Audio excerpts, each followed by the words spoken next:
All right, welcome back, everybody. How we doing today? Onkalupa, Scientic, Kaio, everybody else out there in Lurkerville, and then everybody that's going to be watching this later. Hello.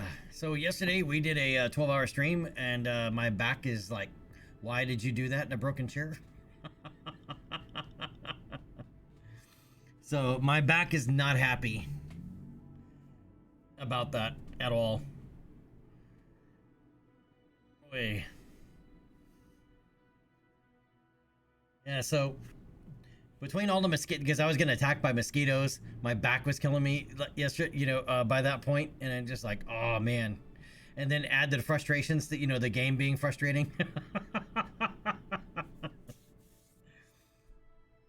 Life was rough.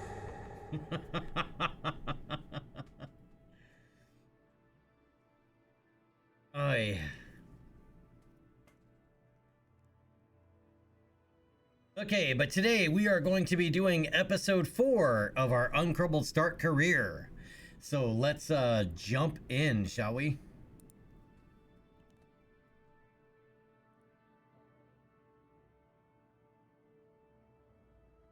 Scientific, well, the issue is that these mosquitoes, they're not native, right? And so they don't have any natural predators.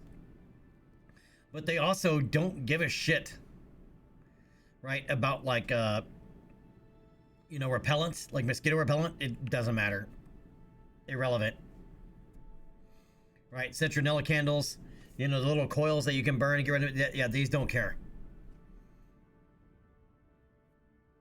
Right, last year they released several million sterile males of the species to try to get them to die out, but they're back with a vengeance this year.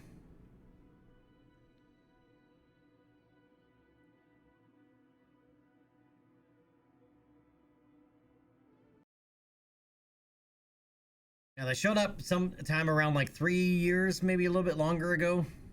As I said, they came in on some fruit barge from South America.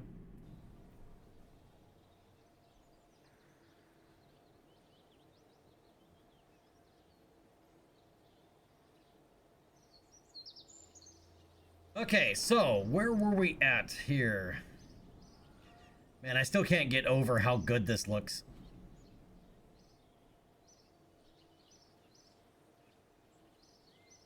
It still looks so good, man.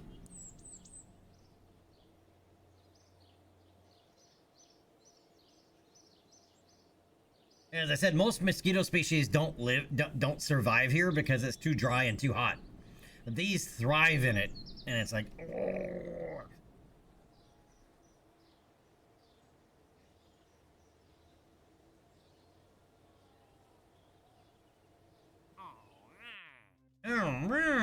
All right. Gather data from the surface at Kerbin's tundra.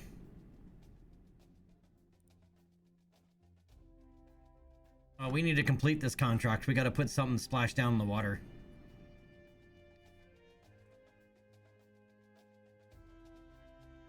Yeah, we need a material study, atmospheric pressure scan, temperature scan, and mystery goo. It basically needs the full Monty in the water.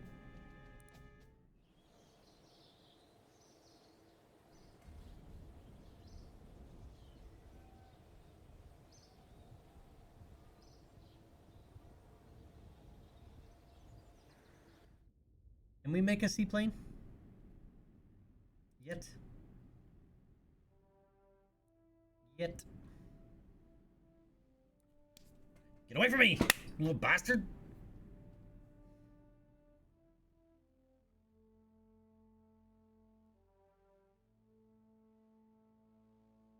Go ahead and unlock those because we're going to need them anyway.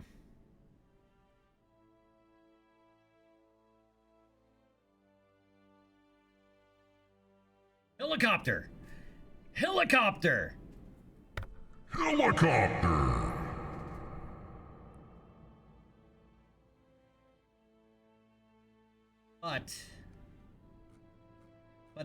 But reaction wheels.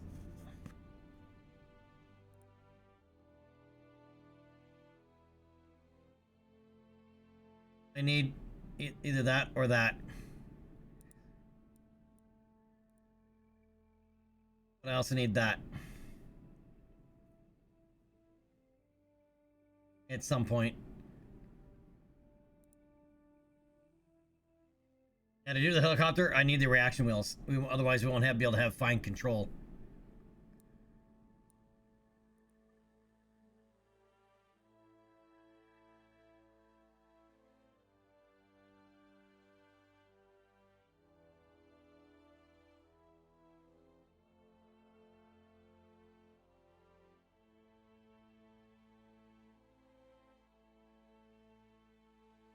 Wartang, what's up, man?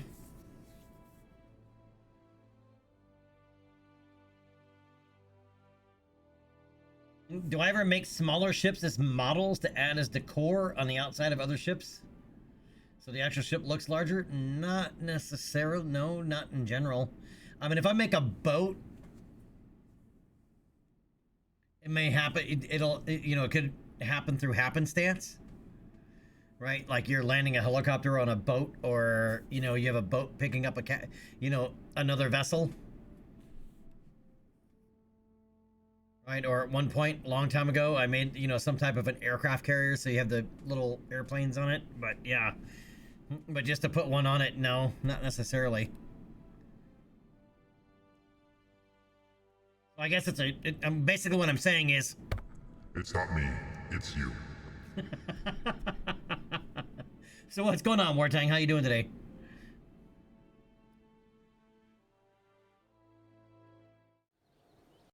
All right, let's take a look. Let's see what we can do here.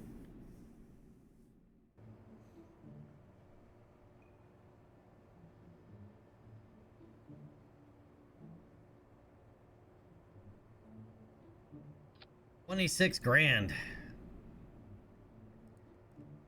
Yikes.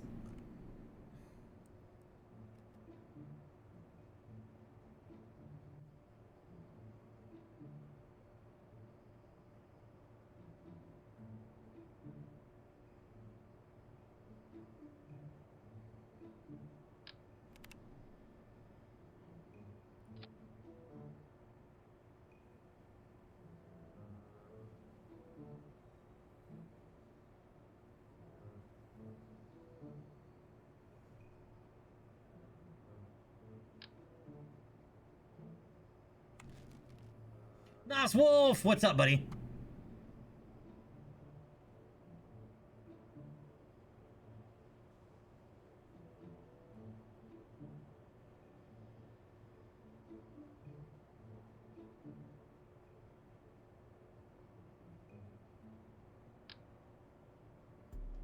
I gotta look up what I did in the past to get textures back on these pieces.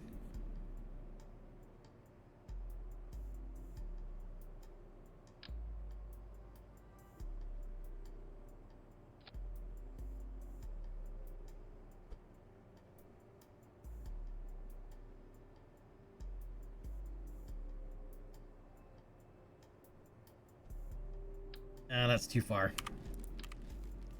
That part's really long.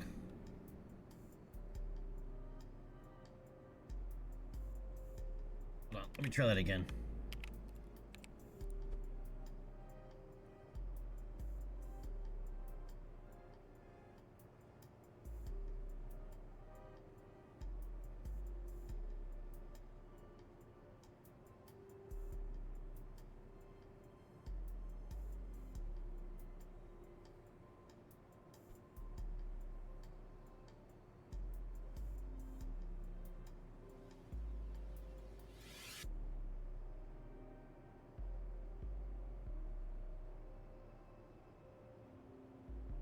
Eating chocolate and being lazy? Not eating pizza today?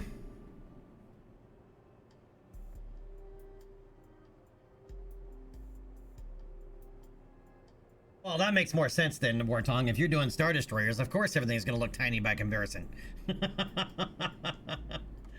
Chicken tacos! I just ate an omelet not too long ago. I made omelets this morning. I made cheese and onion omelets.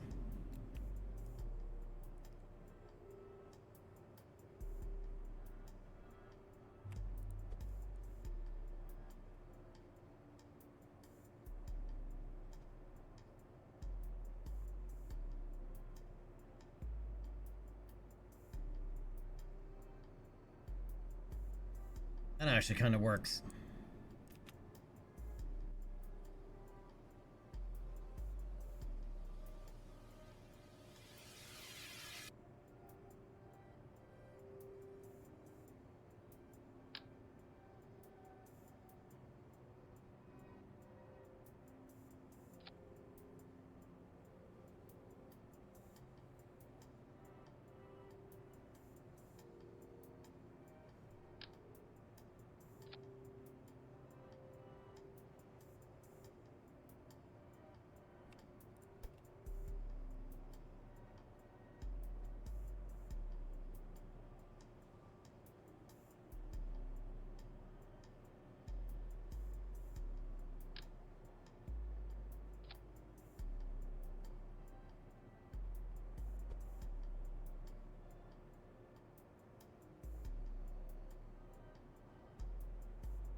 That's problematic.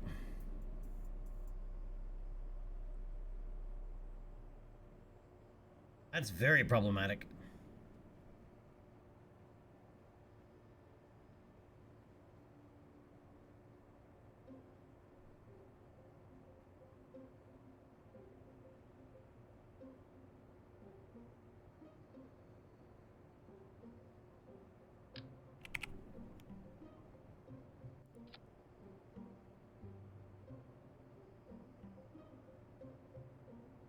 Two slider, you can do that in the settings, in your actual game settings, under the advanced tab.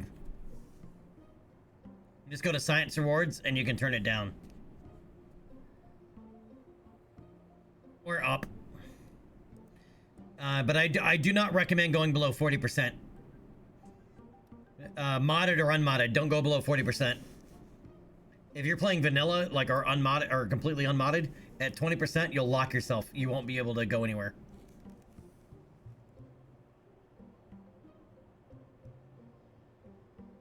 Yeah, with this restart, I went to 50. 20, dude, it is very, very grindy. And without modded science to get a little bit of extra science, you're not going anywhere. Right, especially because you have to launch Kerbals in a vanilla game. Poodman!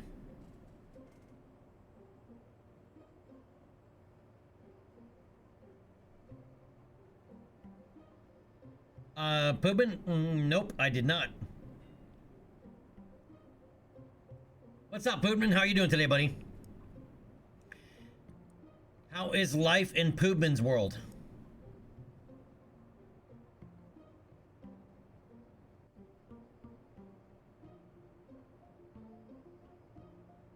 Feel fat? Just ate a whole pizza? That'll do it.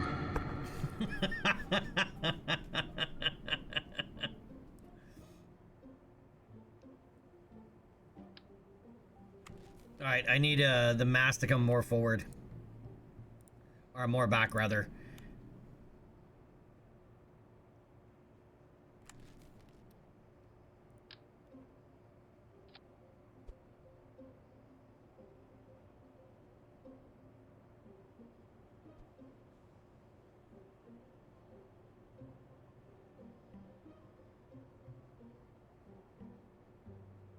I'm gonna have to play with this a little bit.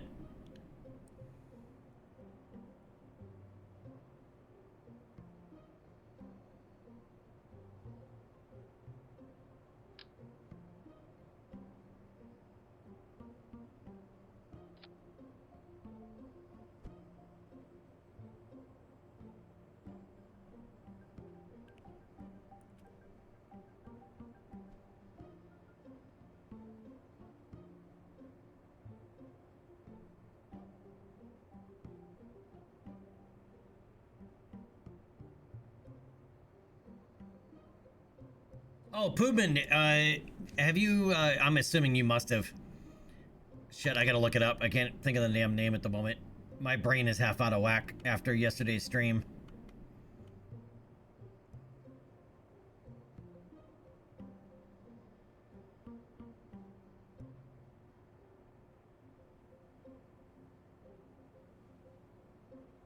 Too many 3062 updates. Oh, did you see the new DLC that's coming to MechWarrior 5 Clans? You get to play as Clan Wolf at Tukiad.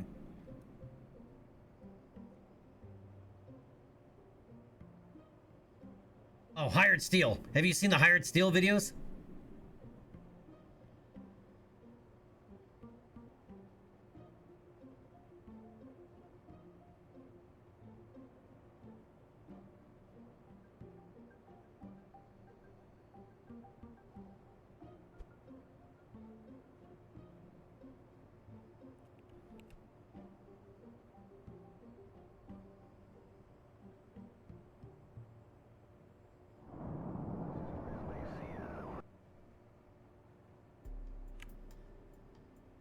There you go.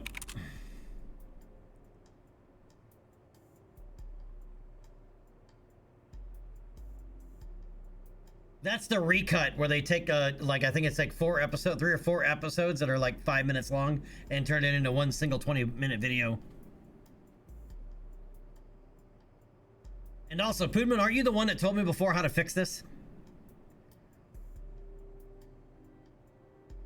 Was it you that told me how to fix it to so that because these parts don't have textures, right? There's something in the config I need to change so that these will use the stock textures from Airplane Plus, and I can't remember for the life of me what it is that I need to edit.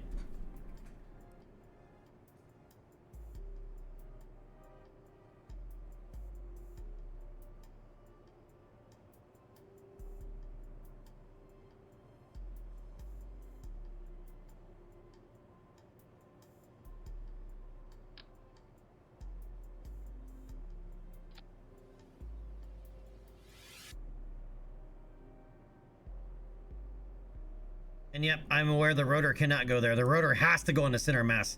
Also, the fuel tank must be centered over the center of mass.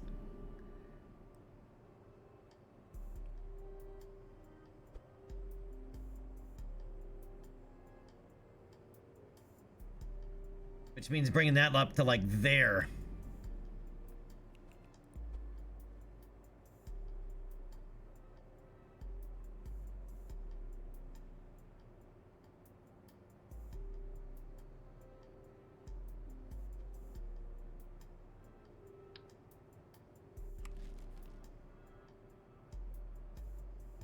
I did this.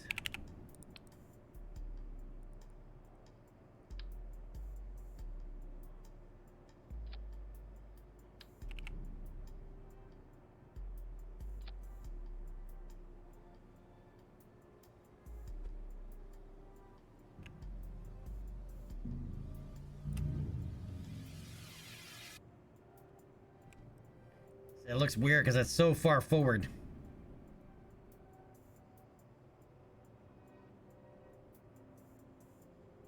Also means these also have to come forward.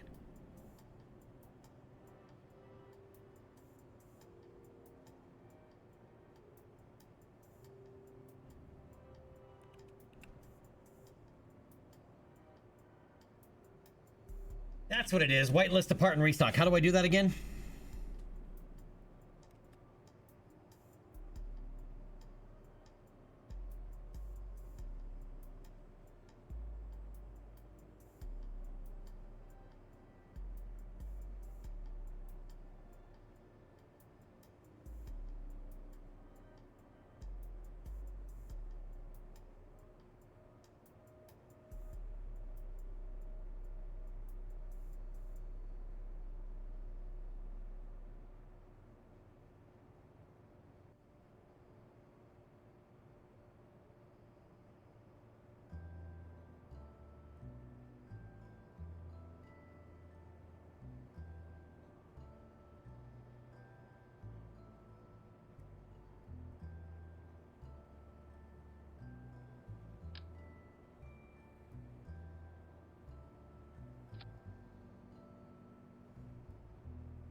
All right, so basically, where is Notepad?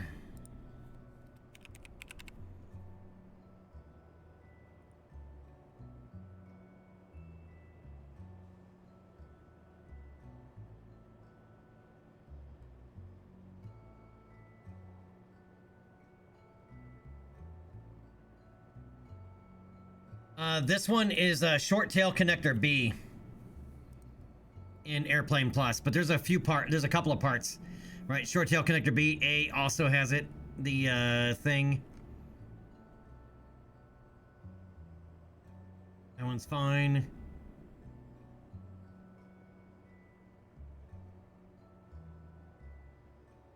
Those, of the ones we've unlocked, there's only like a small handful of parts in Airplane Plus that I need to add. I don't have the rest of them unlocked, but these parts I use quite often. All right, then I should already, if that's the case, then I should already have that in another install. Hold on, I should already have that in an older install.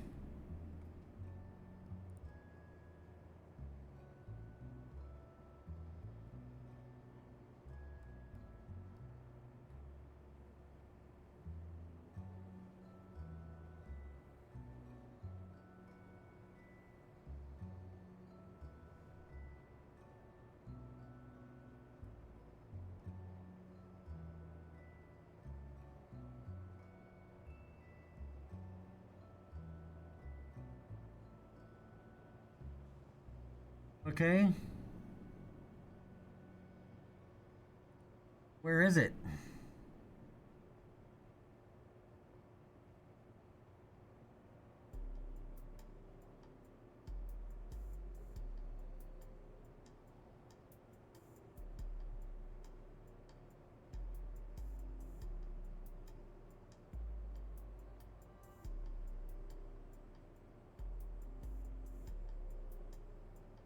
I have no text file for that in my any of the older KSP modded KSP installs. Did I put it somewhere else? Centurion, what's up, buddy? You're liking the new KSP playthrough? Thanks, man. So am I.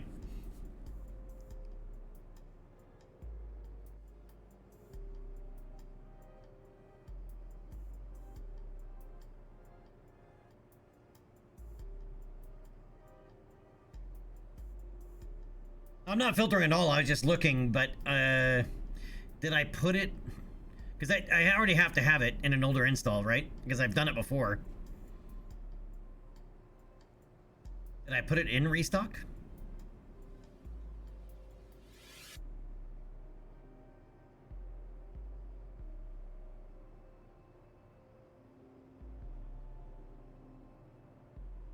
Aha! Restock blacklist. There it is.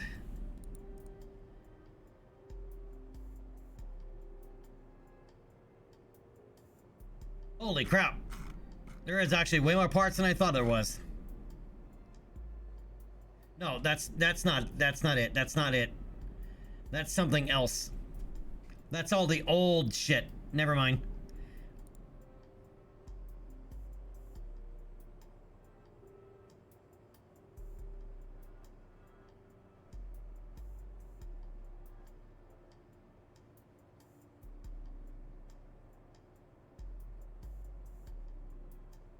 Now the restock blacklist is, it gets rid of all those unwanted textures. The old ones. Then where the hell is the whitelist? I know I have a whitelist. Have to.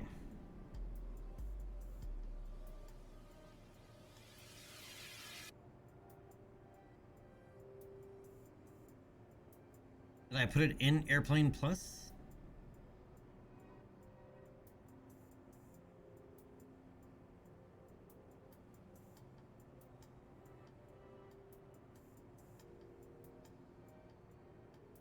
Nope.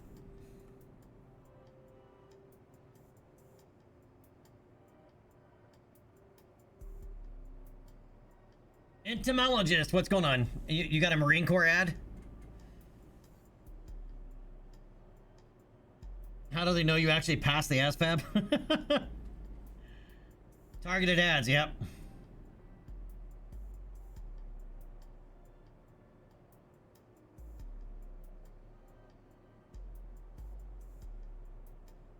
Hildebrand, what's going on? Pooping, the issue is I don't know what all parts would be in there. Because I think there's more.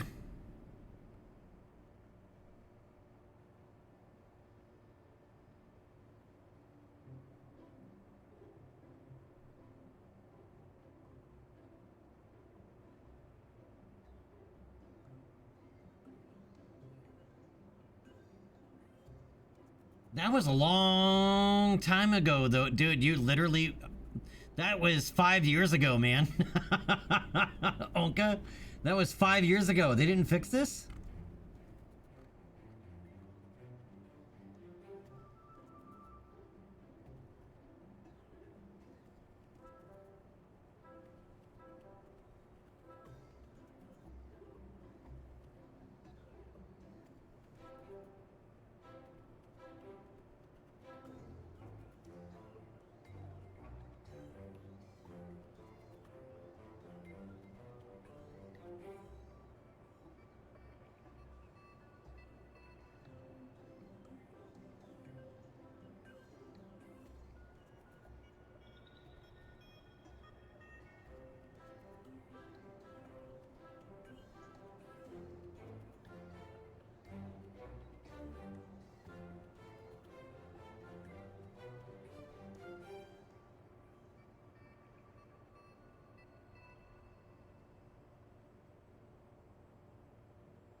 Entomologist, is the motto actually Rangers lead the way? Sua Sponte is the actual motto, right? But Rangers lead the way is like I mean, it's when you're like saluting an officer, you'll say Rangers lead the way, and they'll respond with all the way, right? Or sometimes they'll respond with Sua Sponte.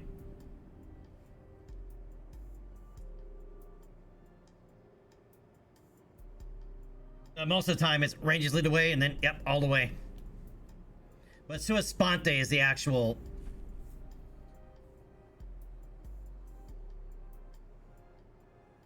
motto.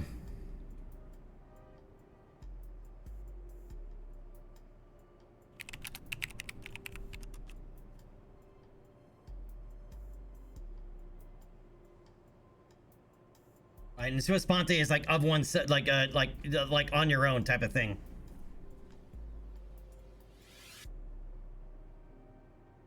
And when you're as a ranger, when you're interacting with other units, it's said a lot. You know, Rangers lead the way. Rangers lead the way. But it's not necessarily their actual the official motto is Sua Sponte. Most of the actual mottos for units in the military, they're taken from, they're usually Roman ones that were used before, so they're all in Latin.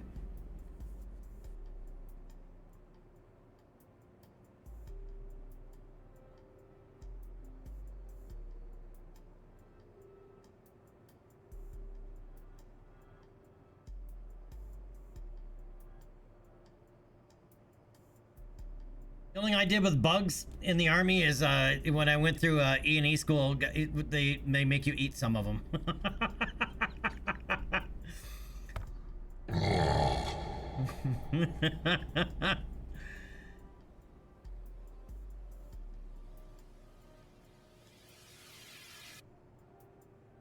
Right, because you have to know what you can eat, what you can't eat, right, type of thing, and you know, and as always, you need to know that you have to have the confidence to know that you could do it if you absolutely had to.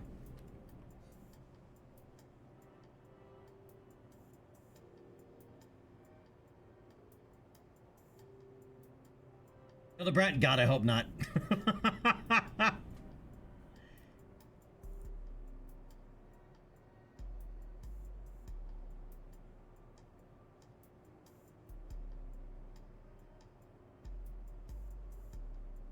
But yeah, Poopman, if you want to take a crack at it, I wouldn't mind. I'm not gonna say no.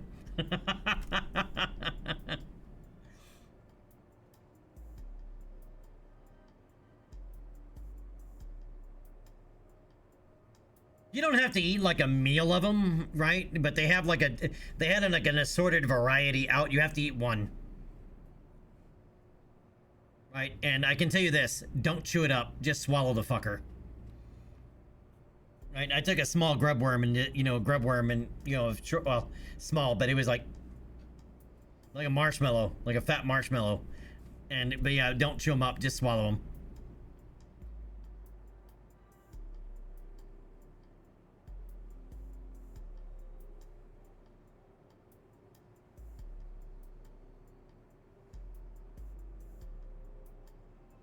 All right, so with that, it pulls it back. This might be a mistake here.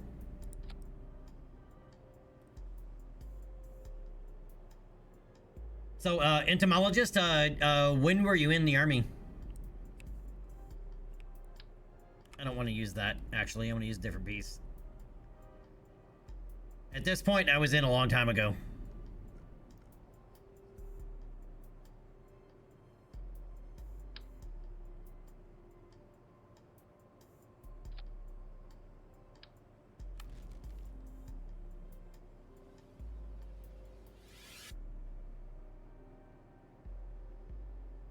Oh, so you're responsible for that goddamn grub worm I had to munch on.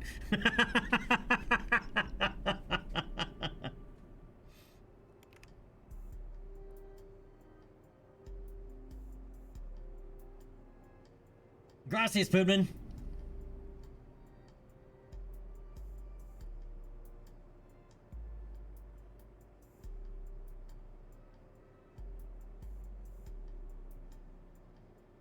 And Poobin, that goes in the game data folder or directly in the restock folder?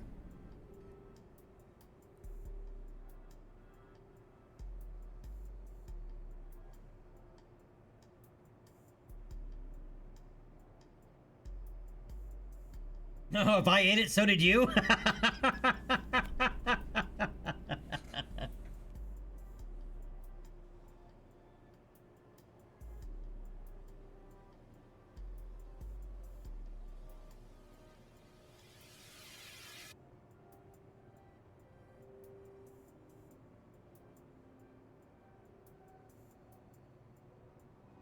Pancake, we're working on it.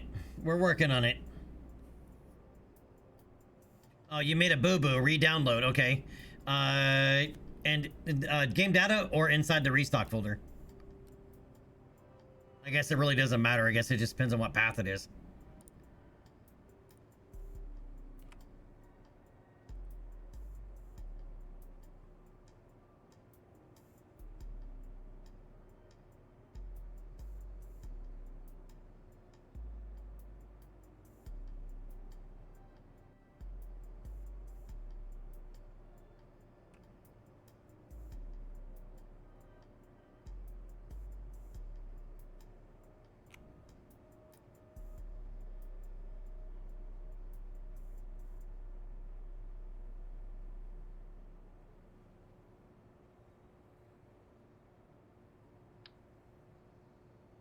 All right, I'm going to pull that off momentarily.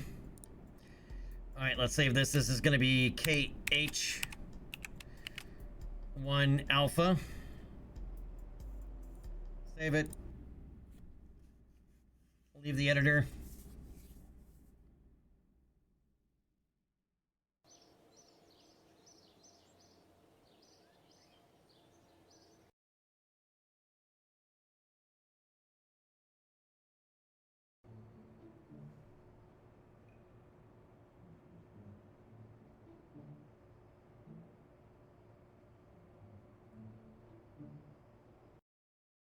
All right. Well, I tried to shortcut it on it, and I didn't see it. So let's go ahead and do a restart.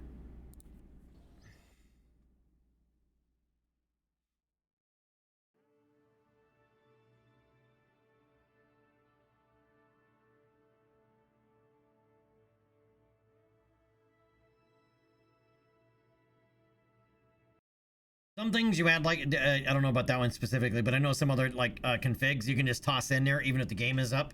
All you have to do is just switch scenes or swap out of exit the editor, go back in. But That one.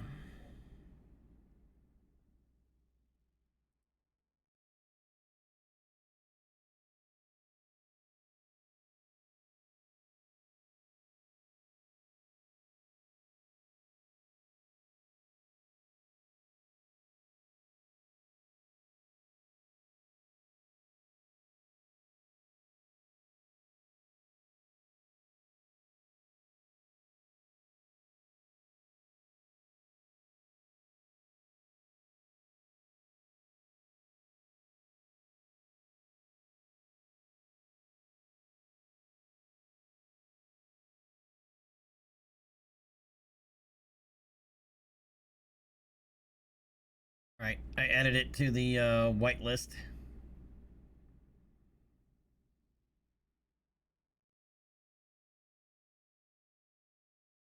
All right, relaunching.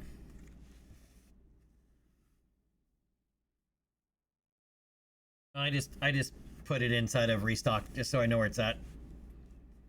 But thank you, sir. I appreciate it. So, entomologist, when were you in the army? I was in from 92 to 98.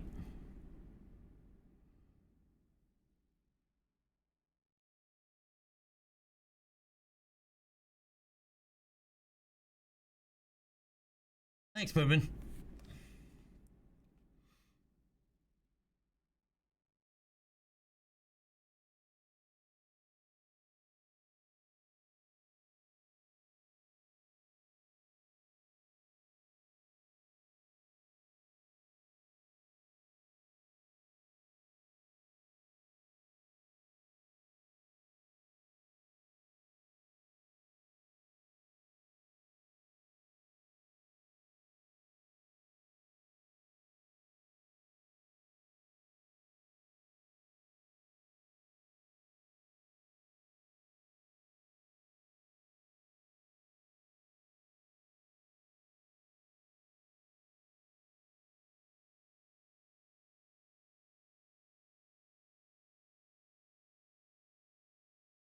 You learn something new every day in this stream?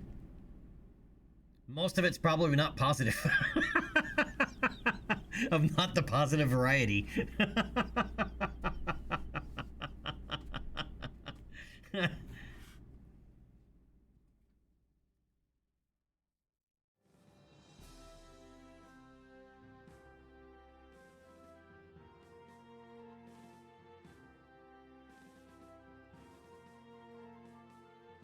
I didn't say it was useful, I just said to learn something. Yeah.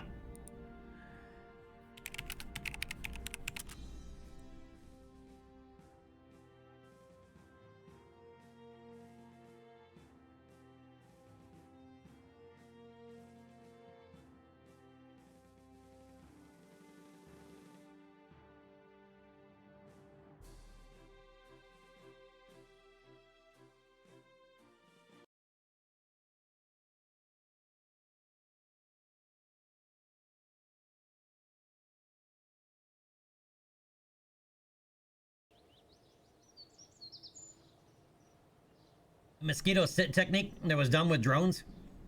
I am unfamiliar. Educate us. Educate me.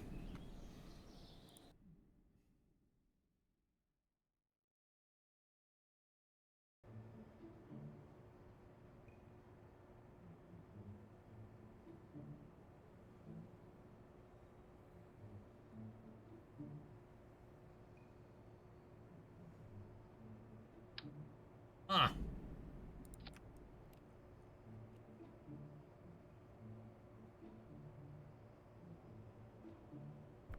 No, worky, worky.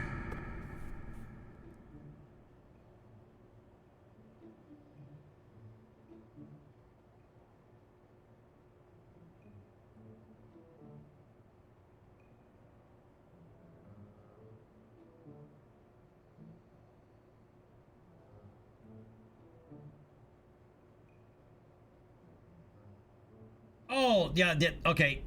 Ah, okay. That's what you, yes, okay. Yeah, I didn't know what the name of the technique is. I just said I knew it, what, you know, that, yes, yes, okay.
Well, I'm just gonna flip this.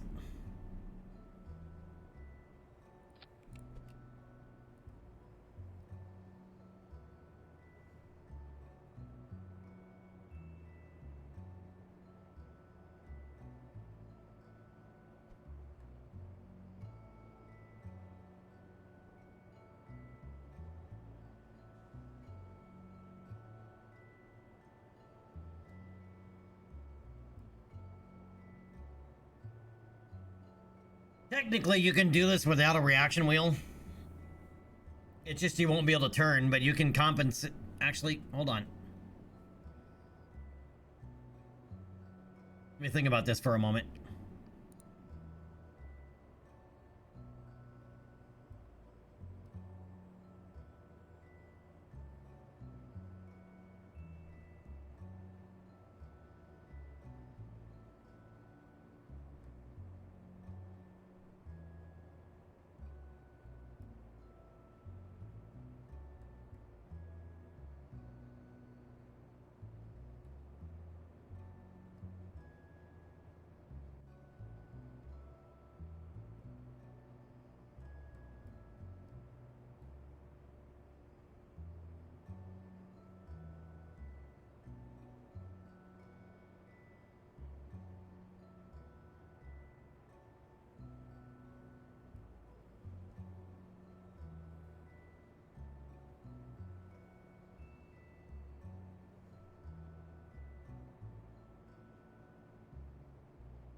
We don't have the robotics controller.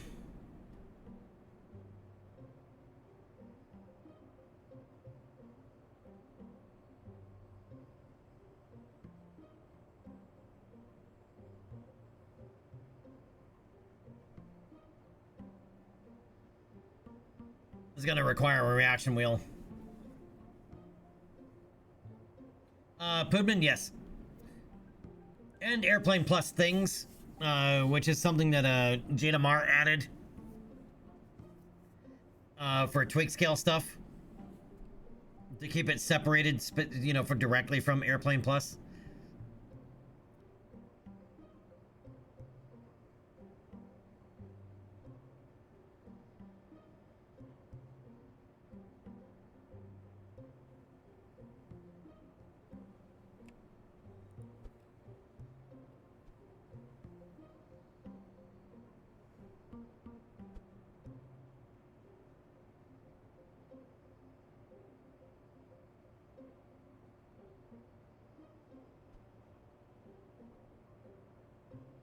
It's a little better.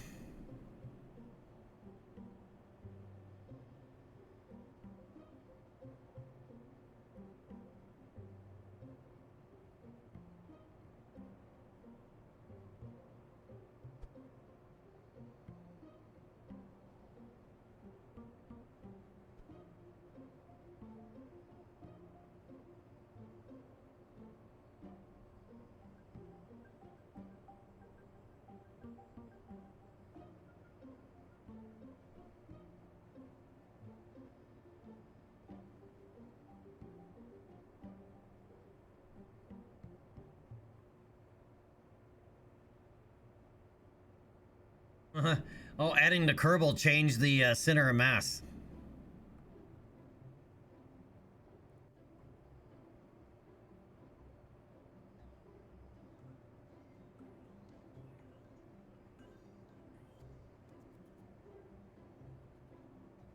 Okay, 2 Kerbals in it. All right.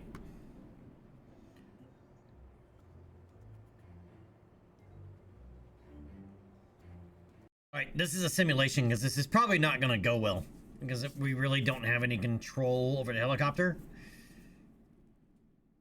other than throttle. And throttle, it really isn't how you control a helicopter exactly. Right, helicopters primarily travel at like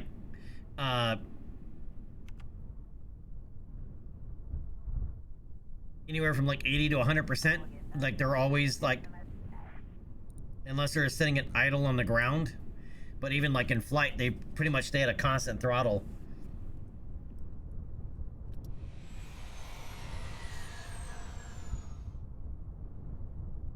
Okay, what happened?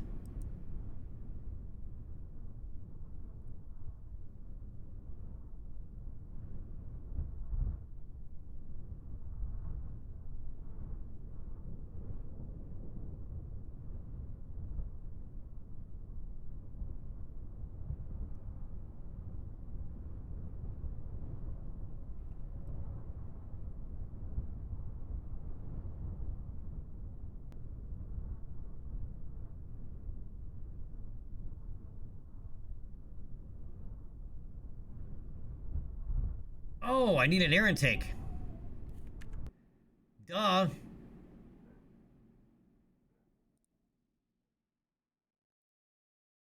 Duh, stupid.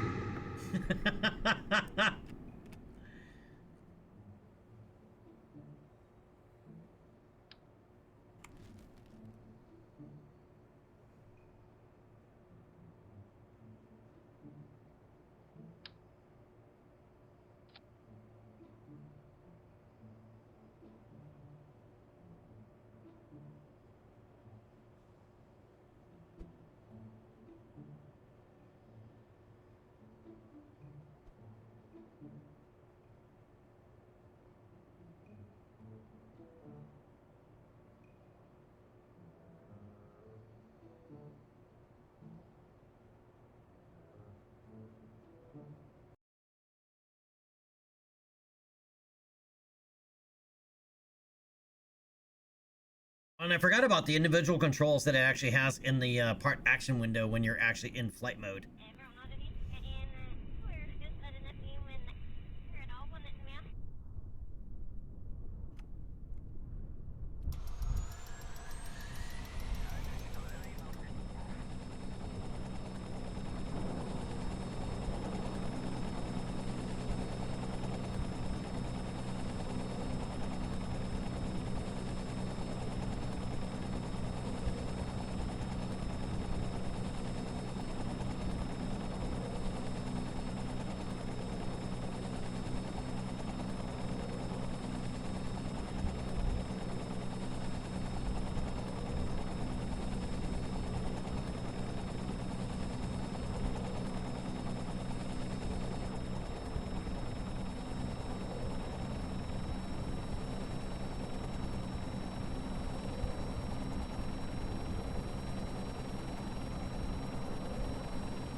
Yep.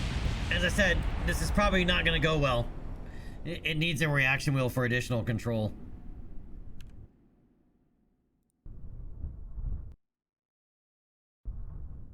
All right, you gonna let me revert flight or what?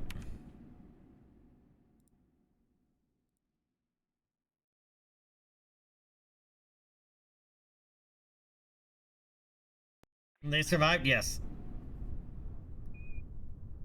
It's been a while since I've done an airplane plus a helicopter, so we're gonna have to play with it a little bit.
it's got to have a reaction wheel.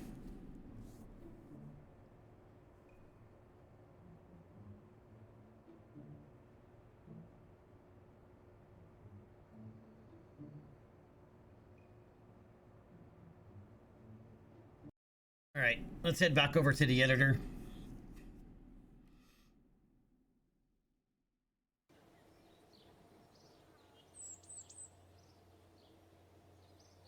Not the editor, but the R&D building. I'm gonna go ahead and unlock flight control.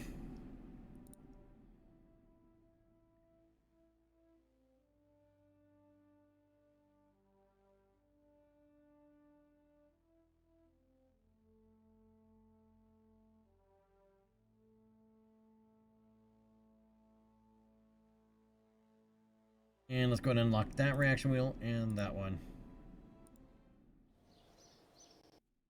Normally, if you just downloaded Airplane Plus, this cockpit would have a reaction wheel controls on it. Mine don't have any. Do the Rocketology rebalance mod that removes reaction wheels from all airplane cockpits. Because for 90% of the time, I don't want them. Because they make airplanes fly weird. But this isn't an airplane. It's an aircraft.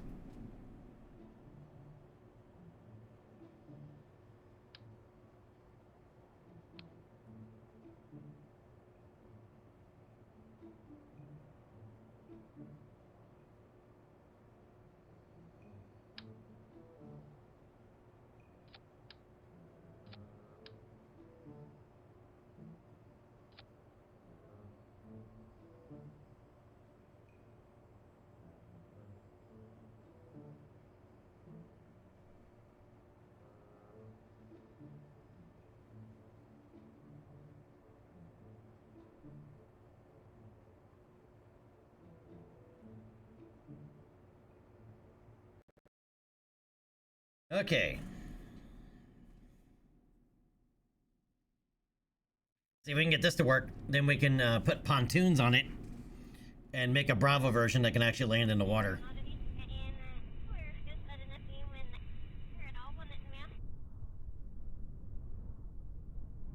Might also help.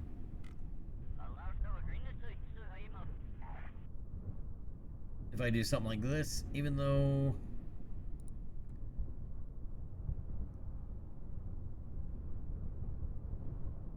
I need to do it in rocket mode.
This is gonna take some practice.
Boy, SAS really doesn't like it.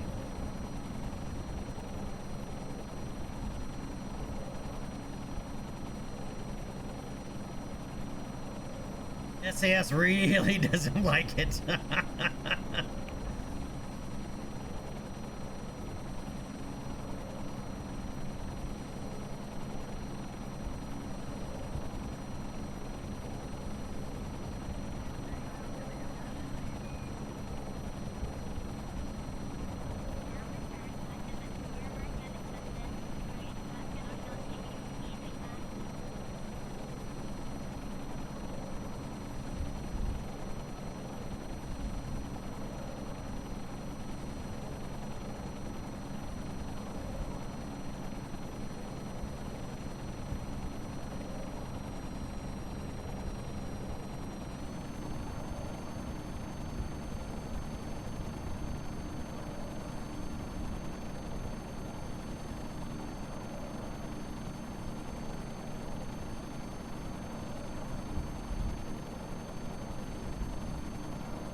Whew.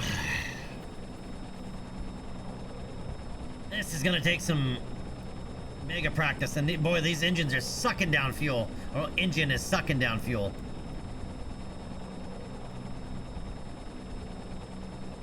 Centurion, well, the problem is with atmospheric autopilot is it's meant for flying airplanes, right? I tried it at first, and I didn't like it too much, but let's try it again. I have to use it in rocket mode. If I put it in moderation, it's trying to keep the aircraft from crashing, right? Because it thinks it's an airplane.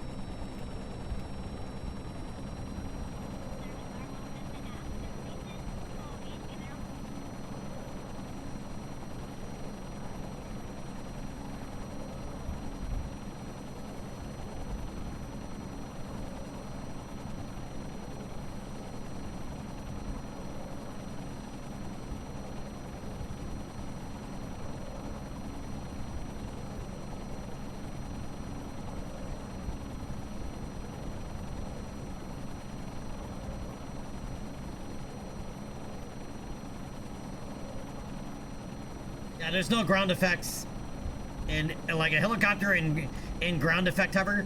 Like most helicopters can't really hover very well outside of ground effect, believe it or not, right? They consume a shit ton of fuel, and a lot of them can have overheating issues, right? If they hover outside of ground effect for too long.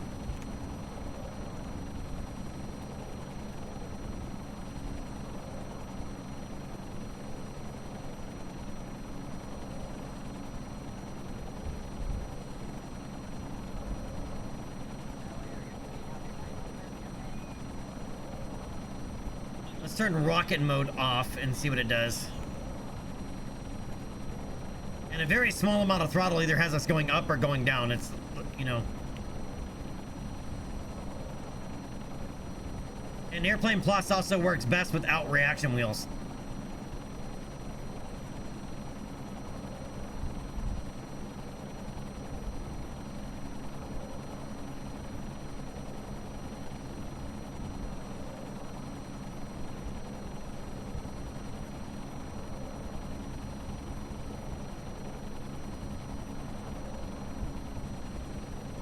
Yeah, but Puman, that's just graphics. That's not actual like physics ground effect.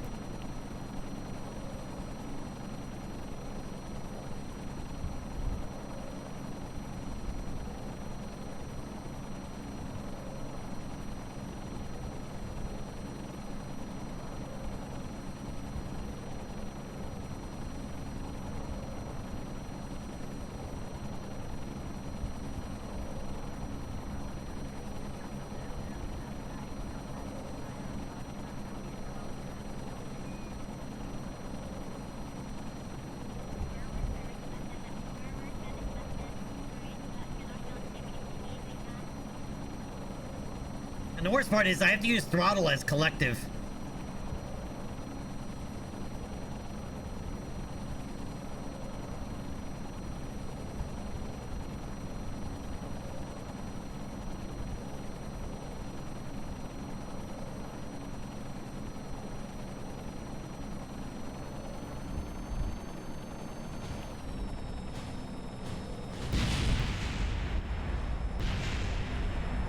Okay, so that actually does do something. All right.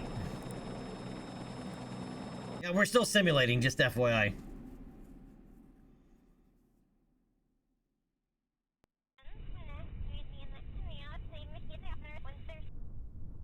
But I didn't even think about doing that.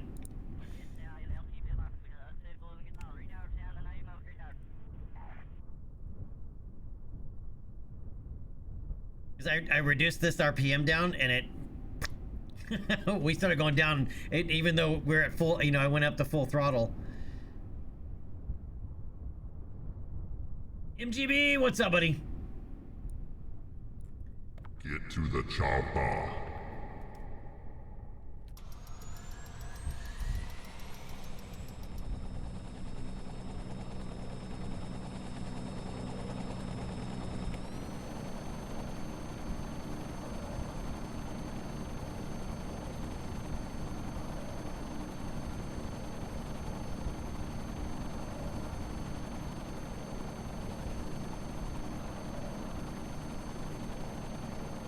I am still live.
Oh, no, no, no, no, no, no, no.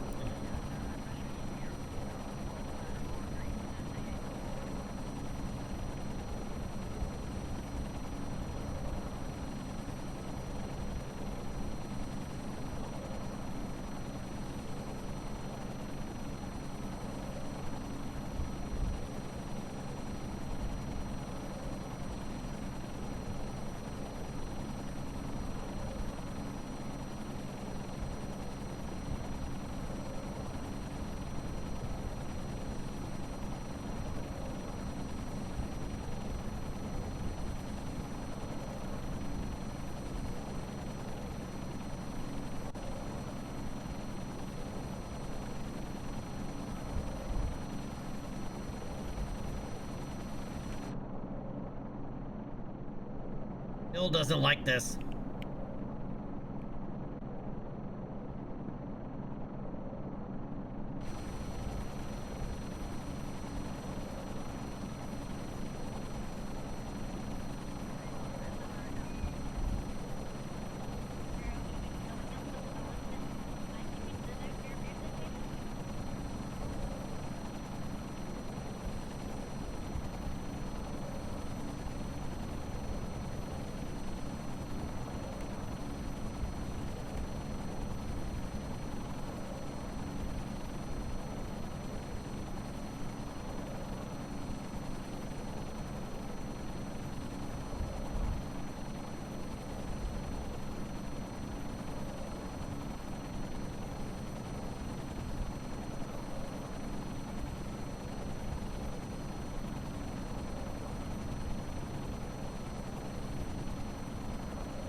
Really? These parts don't have any textures in the mod itself?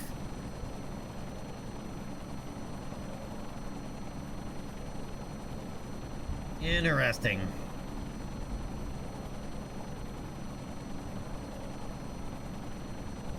Thanks, Poopman. I'll let Jade know because I think he's taken over this mod or taken over Airplane Plus at this point completely. All I'm doing here is learning how to fly.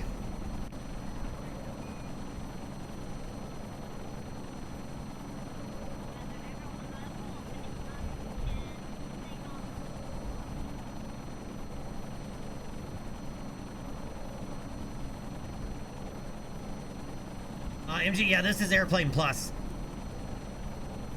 Kerbal Aircraft expansion also has helicopter parts. But if you notice, these don't work like the stock at all, like the stock rotors at all. Like if I turn on the air overlay, if you notice, there's no lift being generated by these.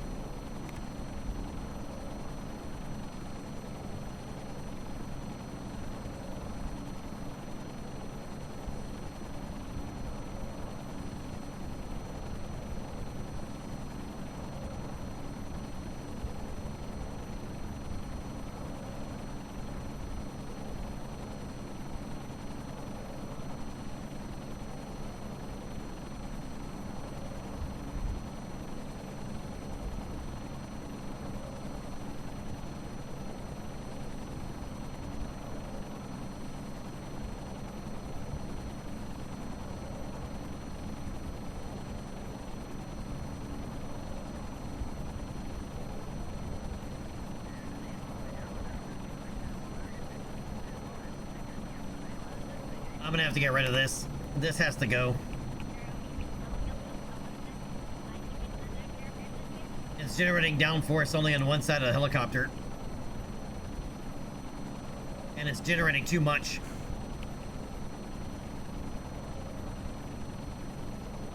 I could probably angle it up if I angle it up 5 degrees, it might actually help. Actually, I'm gonna angle it up 5 degrees.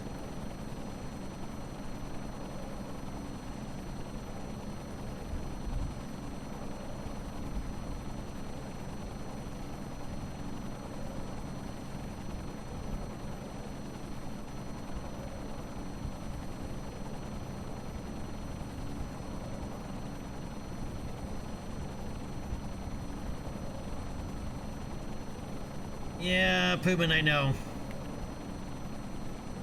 But there aren't many other options out there, right?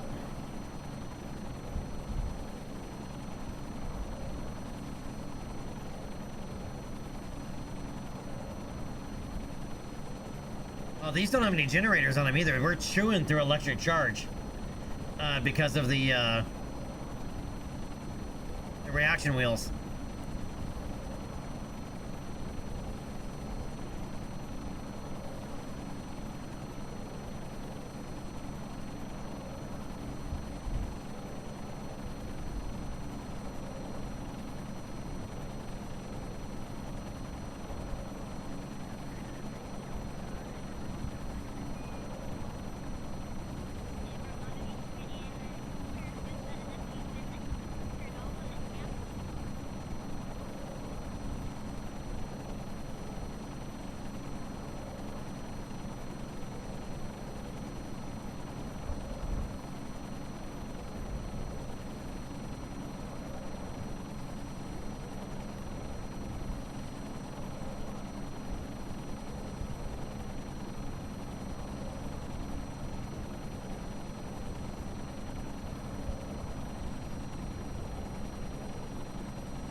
All right, we're getting better at it.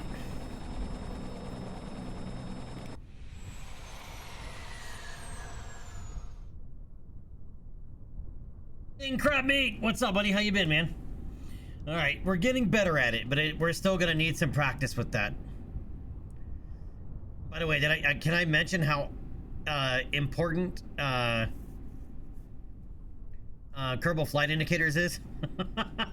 Because without being able to see that prograde or velocity vector projection, like out on the ground, we would not have been able to land it that easily.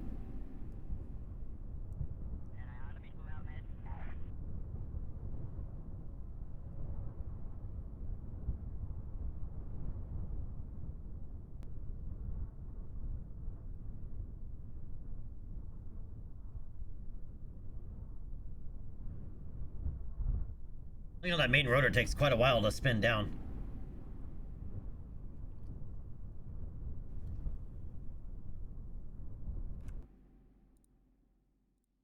All right, we gotta make some changes. One is rotate this up 5 degrees.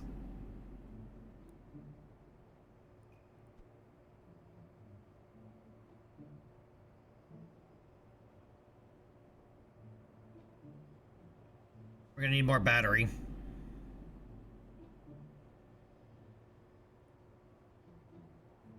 I'm guessing this engine does not have a generator. Either that or we're exceeding.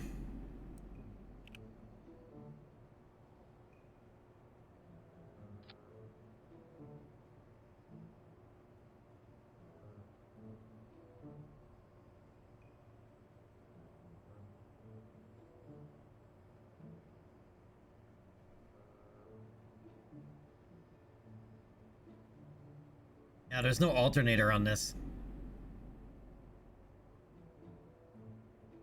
Yeah, so it does not generate electricity. Okay.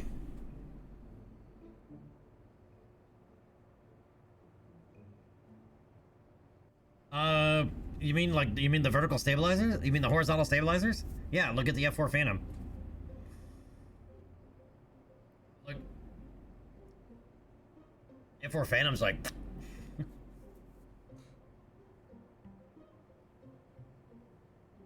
Oh no, they're anhedral. Sorry, they're anhedral. But yeah, you can do a slight dihedral. But no, the F4 Phantoms are anhedral. I don't know what I was thinking. And they're anhedral. They're angled down.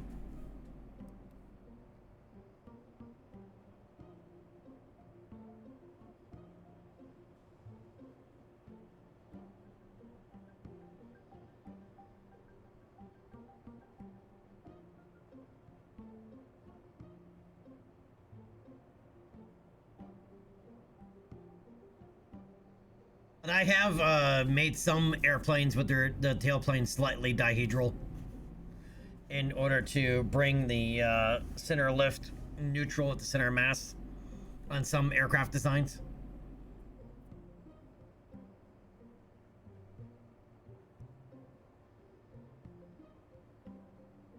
But it was to give it better roll performance. Right, but I mean the F4 Phantom was like when they were really starting to better understand aerodynamics. It was right at the beginning. So there's a lot of things going on with like the F4 Phantom's like main wing. Right? The outer half of it is dihedral because it's a bottom mount wing, but it also has dogtooth on the main wing.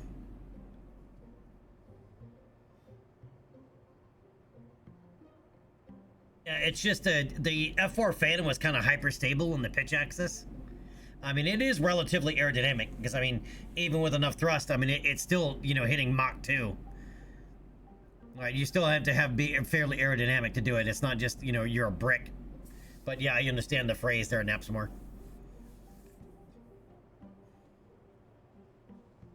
It was also insanely heavy.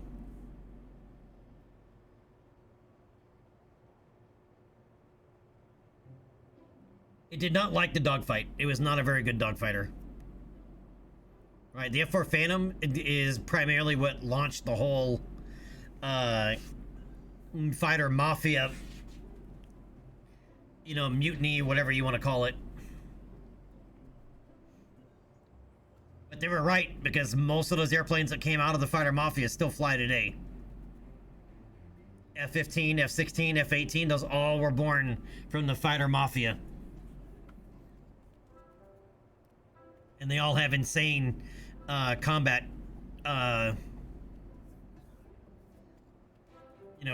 ratios. If anybody doesn't know what the fighter mafia was, the fighter mafia, they set out to prove that dogfighting was a science and not just an art, right? So, like, even all the way up to the F4 Phantom, it was like, oh, they chalk everything up to lack of experience, or, you know, they're just not that great of an artist when it comes to dogfighting. They actually proved that it is scientific method.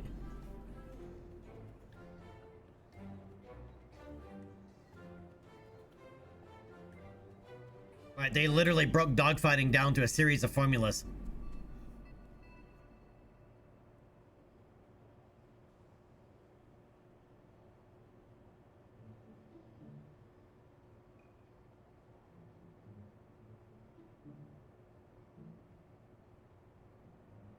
Yeah, I'm sorry, yeah.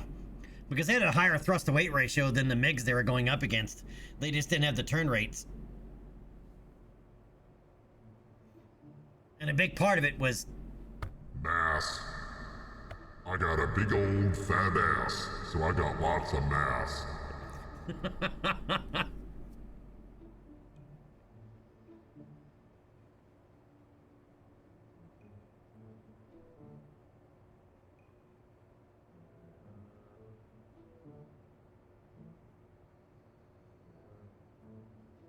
Yeah, mass stands for mega ass.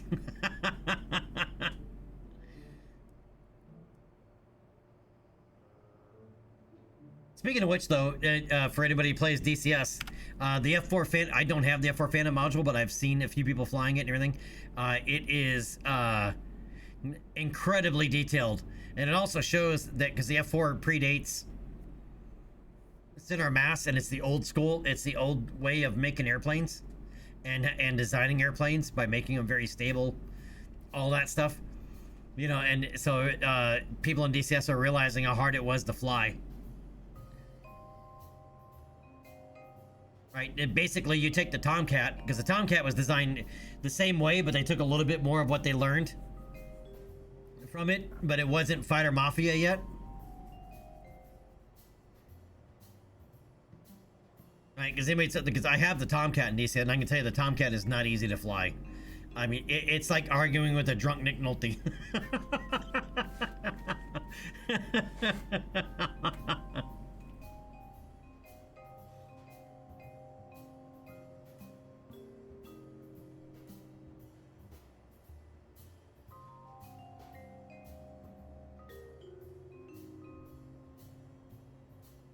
And there's countries that still fly the Phantom. I think Iran still flies like one of the early models of the Phantom.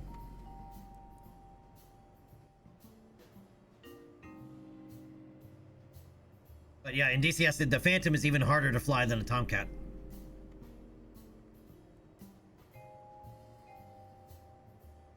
All right, we need to roll out throw in our other science experiments so we know where all of our mass is going.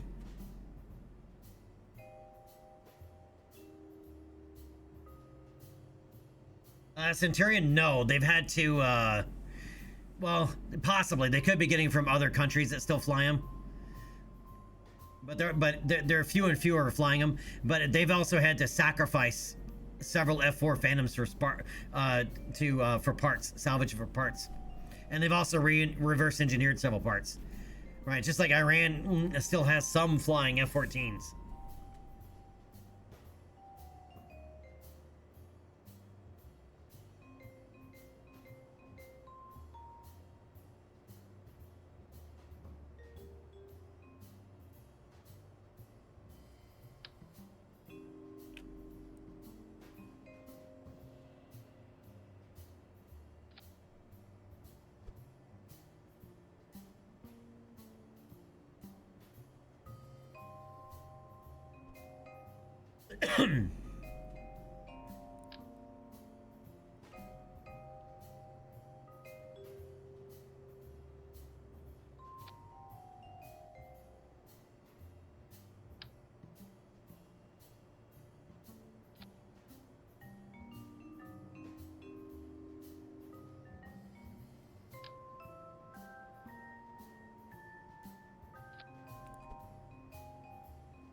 All right, structural piece. I don't mind clipping things into structural pieces. It does not bother me because there's nothing inside of it but air.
You'll take your Avenger Titan over an F4 any day.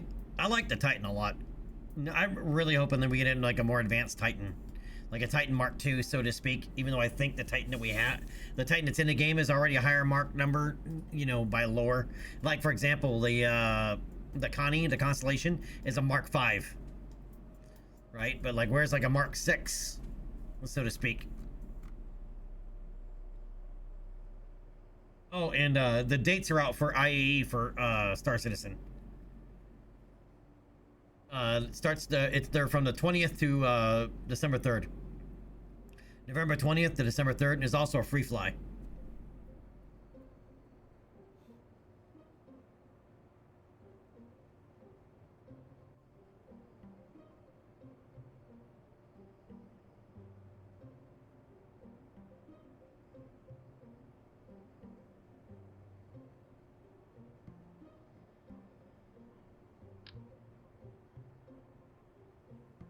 Where do lights go on a helicopter? I know they have beacons.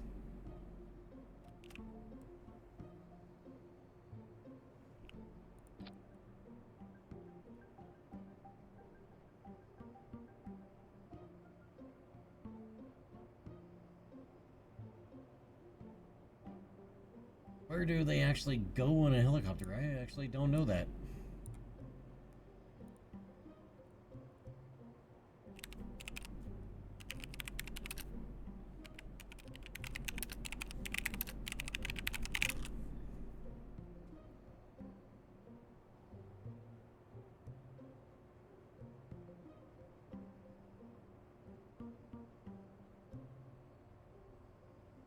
Just same as an airplane. They have a strobe generally underneath the tail, and then they have somewhere on the body there's a green light on the right and a red light on the left.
Dyslexic, I don't even need the tail rotor, to be honest. This doesn't actually have any torque unless they've added it to the mod, technically speaking.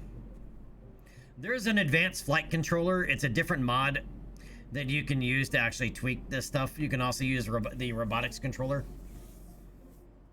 I'm skipping both.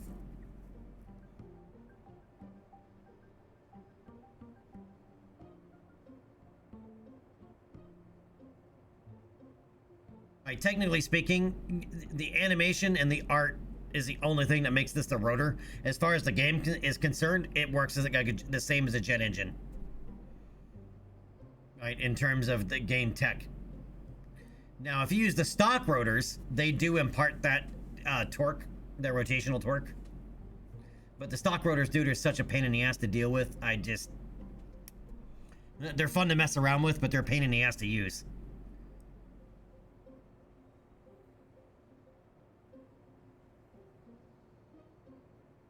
But the stock rotors, yes, you can stack them to eliminate that factor. They don't need to be. You can do it with propellers as well, which is how this works.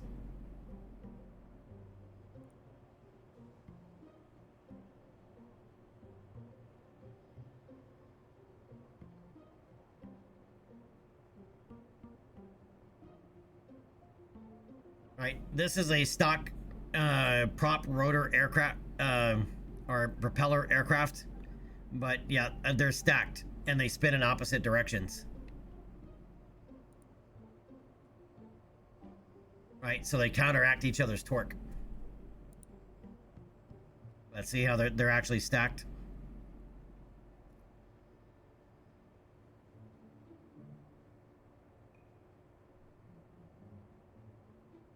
I guess if I zoom in, you'll be able to see it better. See, they're actually, you know, stacked or staggered. But you have to completely clip the engines into each other.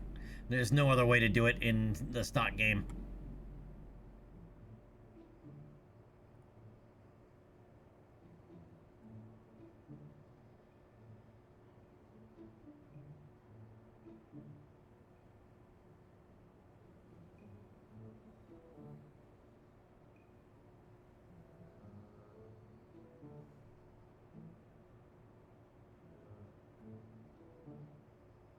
Am I forgetting anything? Yep, spotlights. Or spotlight.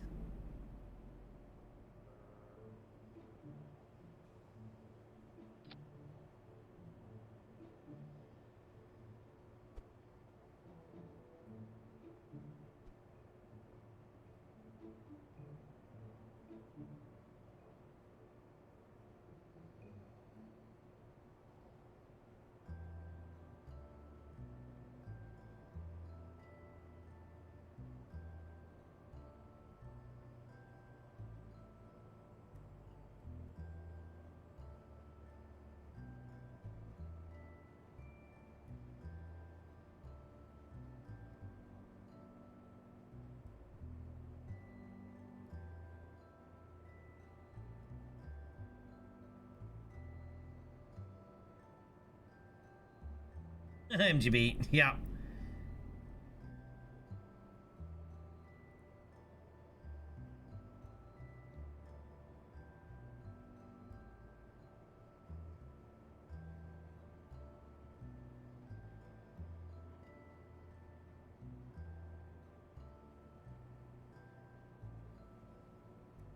All right, so we're gonna do another test flight, as we did rotate in this 5 degrees up, giving an angle of incidence. Right, so it should allow us to be able to not have so much downforce on the right side of the vehicle. If you wonder why helicopters have some helicopters only have one tailplane, it's to help counteract that torque, right, as they're moving forward, right? The natural lift of this will help offset this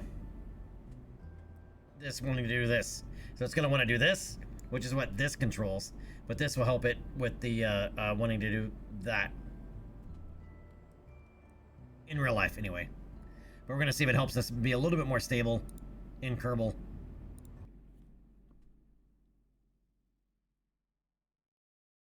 The reason helicopters kind of want to do this is, generally speaking, one side of the rotor disc will generate more lift than the other. Right? The retreating blade side will produce less lift than the forward blade side. Part of it's compensated with the swash plate, but it's still a thing.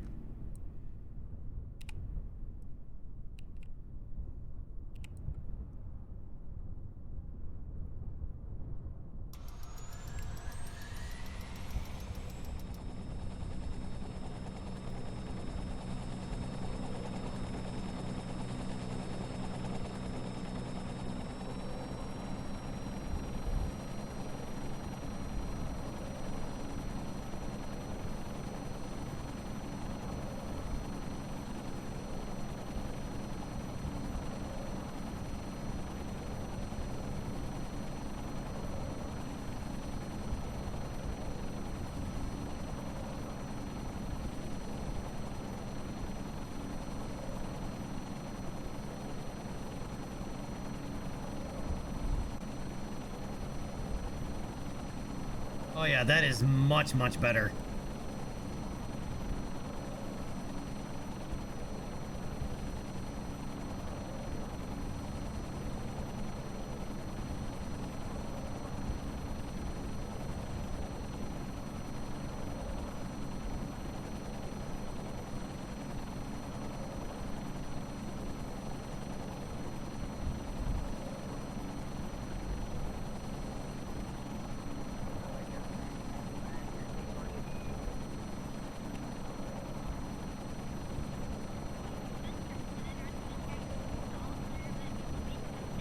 See that lightning bolt over there? That was awesome.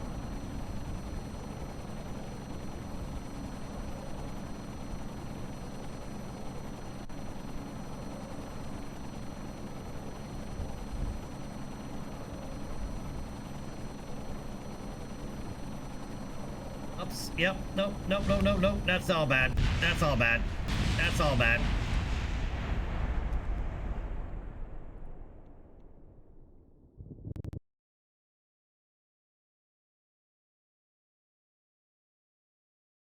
Yeah, the advancing BS. Alright, Poopman, take it easy, buddy. Did the spotlight help? Yeah, it highlighted exactly where we were not gonna hit the ground.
Doing that flying J turn is a little hard.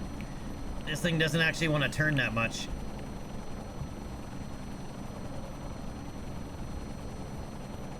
Wonder if this needs tuning. .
think it's just gonna take some practice.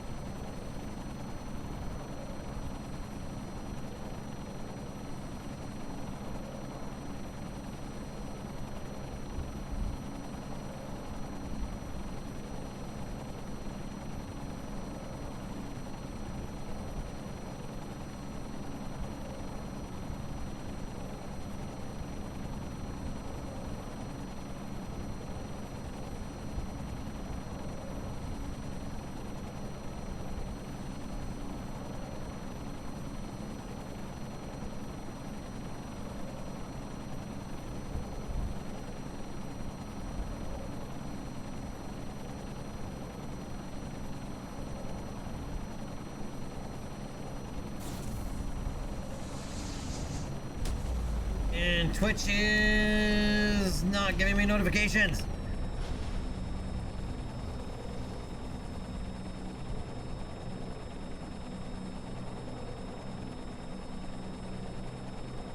Anonymous with 60 bucks. Thank you, man. I appreciate that.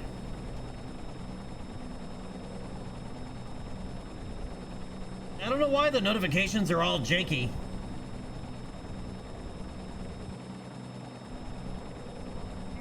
But Anonymous, man, thank you so much for that. I appreciate it. All right, somebody thank Anonymous. Well, not somebody. Everybody thank Anonymous for that generous donation.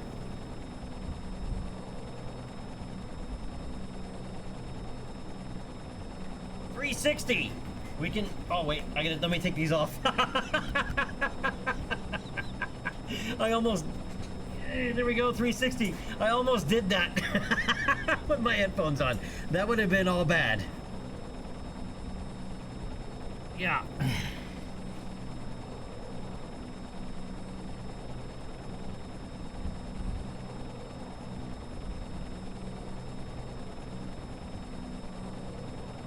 But Anonymous, whoever you are, thank you so much. I appreciate that.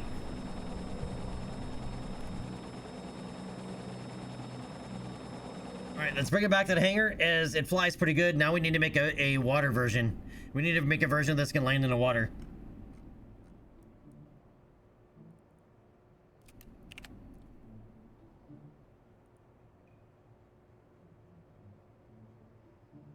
All right, so we're gonna go with Bravo.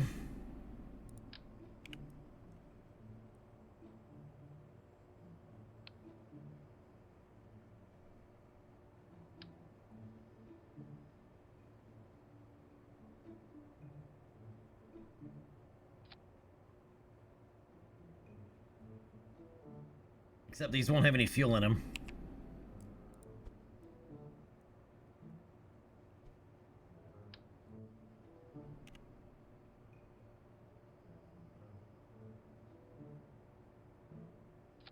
I don't want to move the center of mass.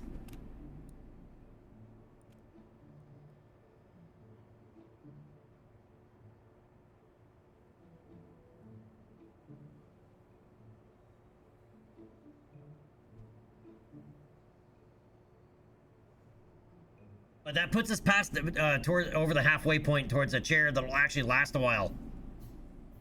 MGB, they will be, yes. The Kerbal aircraft expansion actually has like floating pods specifically in the mod, and I think you have one too that doesn't it? Don't you?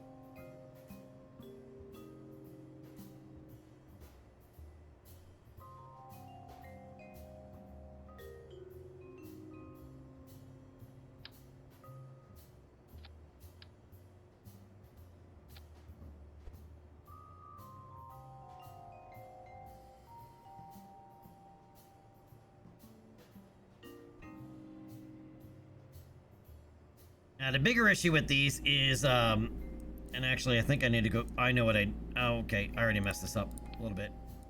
I can fix it. I have done this before.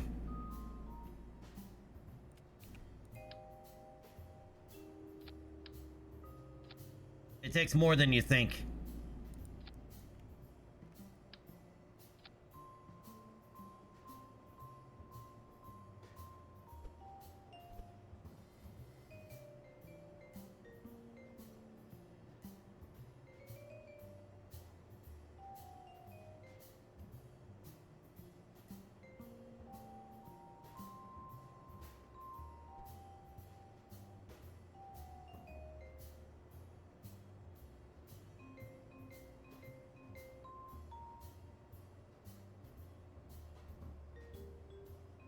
Alright, let's save that.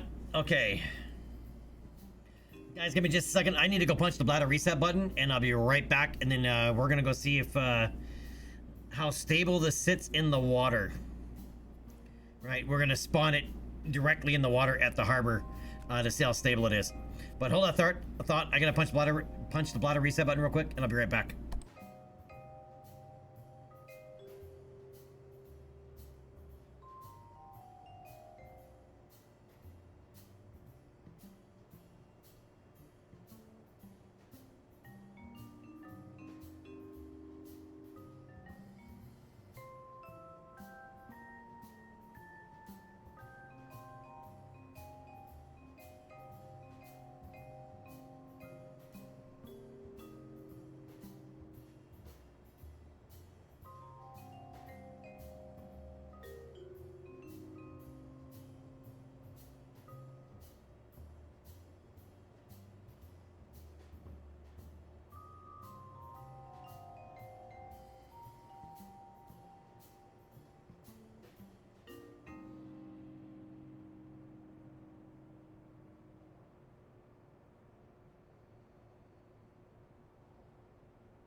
Alright, I'm back. Thank you for your patience. Man, I smacked my knee the other day. Well, and my back is freaking killing me, but I smacked my knee really good, and it also hurts. Ah, Getting old sucks.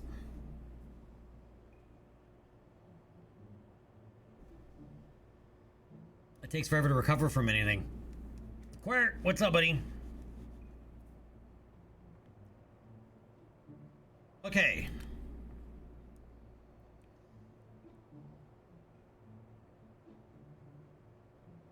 Alright, once again, this is also going to be a simulated flight. And we're going to launch this directly into the harbor water.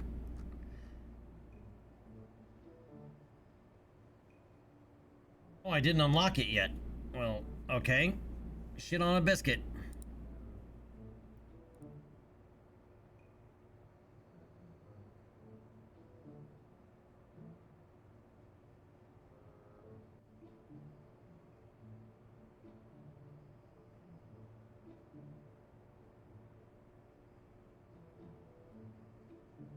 It's only $5 grand, so that's easy peasy lemon squeezy.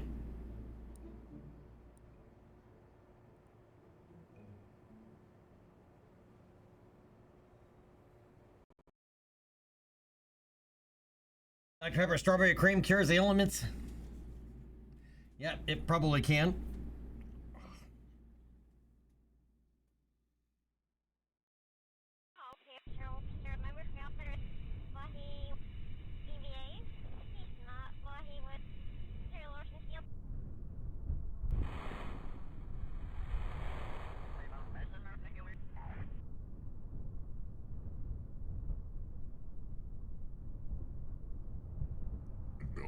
She went belly up. Oh my gosh. Well, it looks like Delta V when she's sleeping.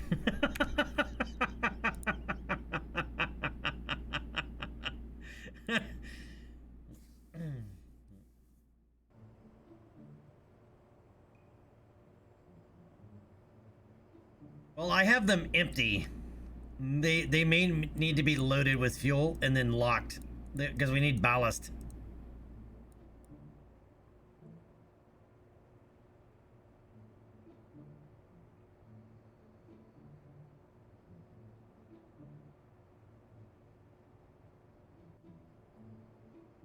Right, the center mass needs to come down.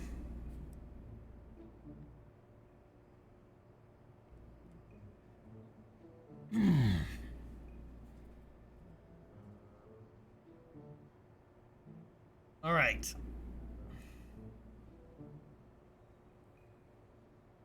Ideally, you'd want the center mass below this point.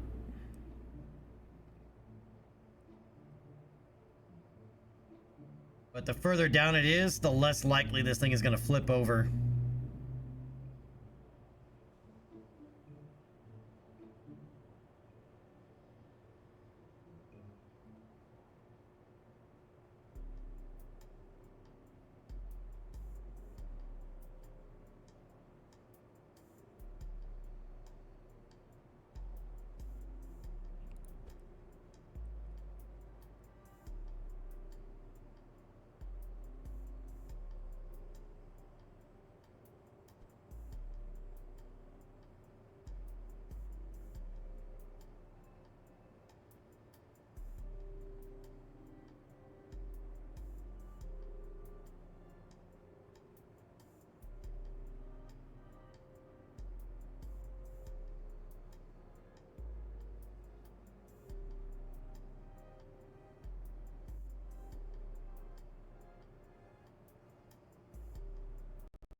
All right, let's put it out in the water.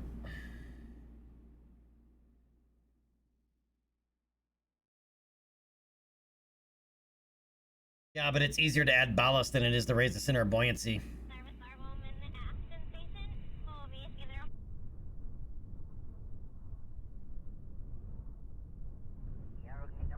Except now we're heavy and we're going to roll over.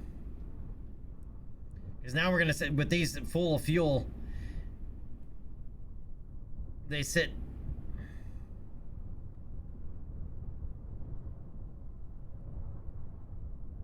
They're going to sit under the water. instead of on it.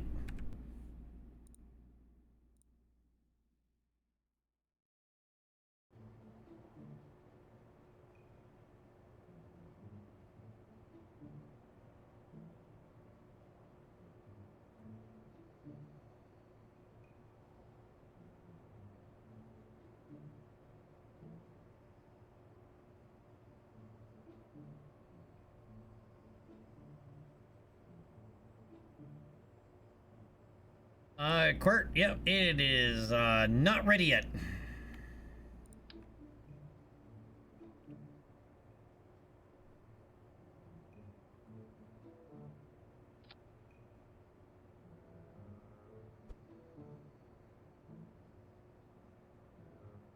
But I'm guessing you already know that.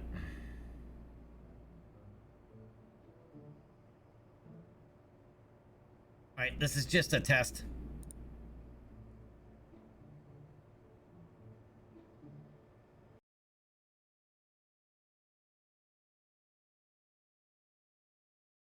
By moving further out, it also makes it more stable against wanting to roll over. And now we have twice the buoyancy with the tanks.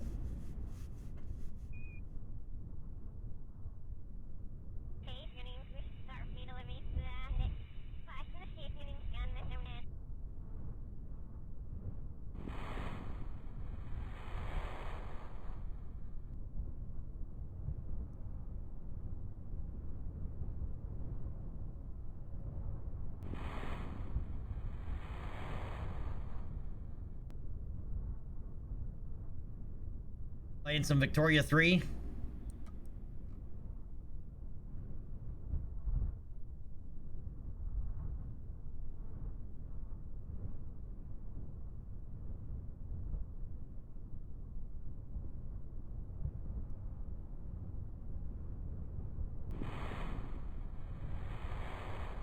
Right now, what happens if we do this?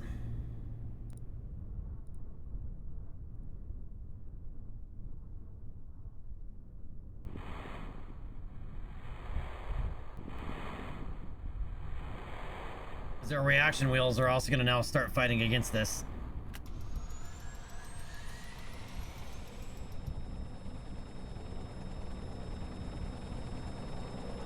Hey, where'd our tail rotor go? What happened to our tail rotor?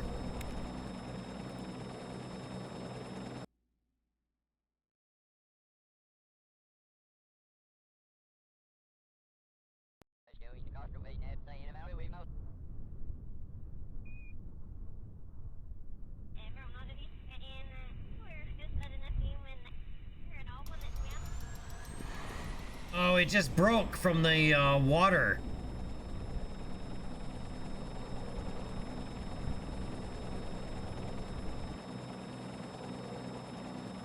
And this thing is going to end up being all flipping pontoon.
Yeah, 50 pontoon later. Yeah.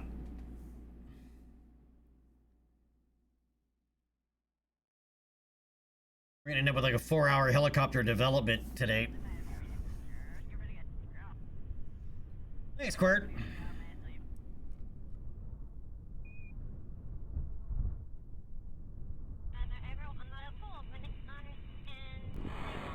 And it still broke the tail rotor.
Jet boat.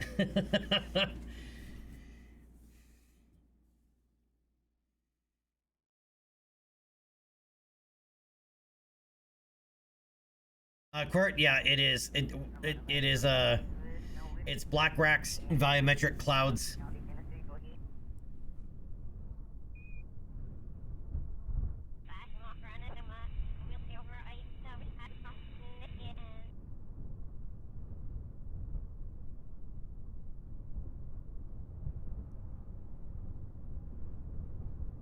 The problem is if that tail rotor touches the water, it breaks instantly.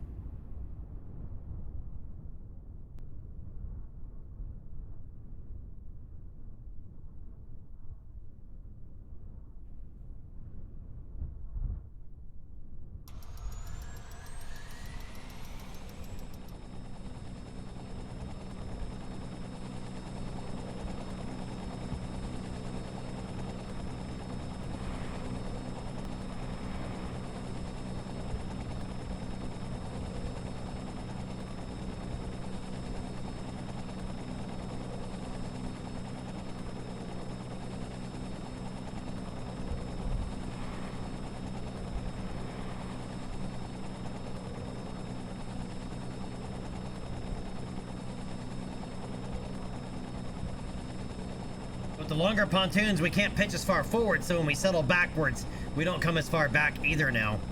But those pontoons are ginormous.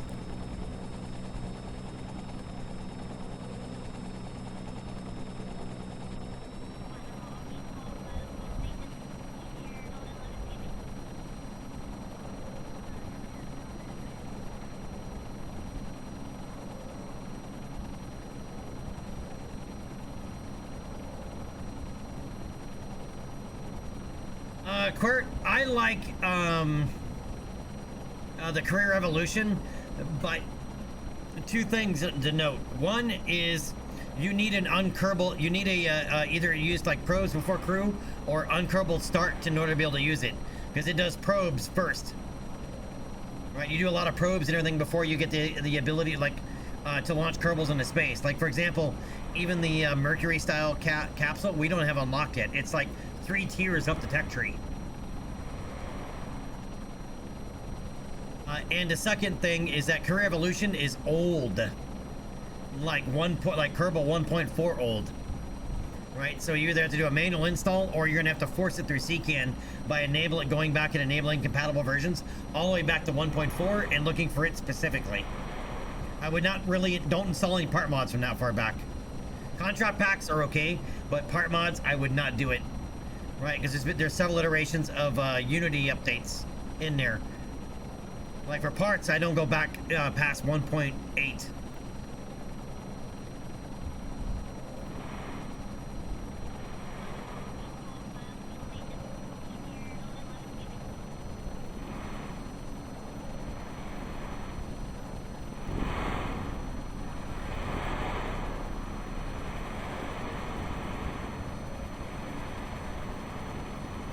So this requires quite a bit more throttle to take off.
J-Speed, what's up, buddy?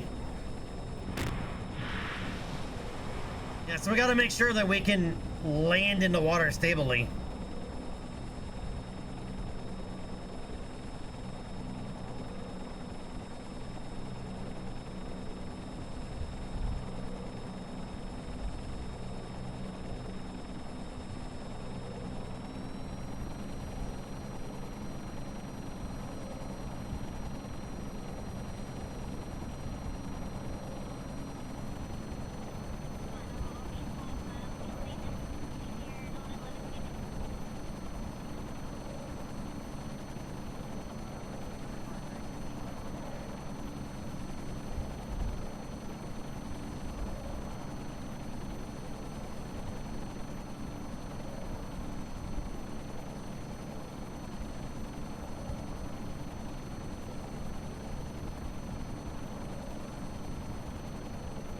No, there's no wind in Kerbal. There's a mod that fakes it.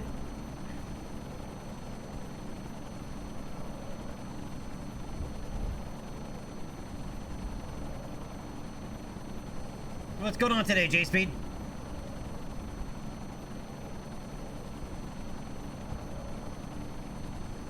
I'm relearning to fly helicopters.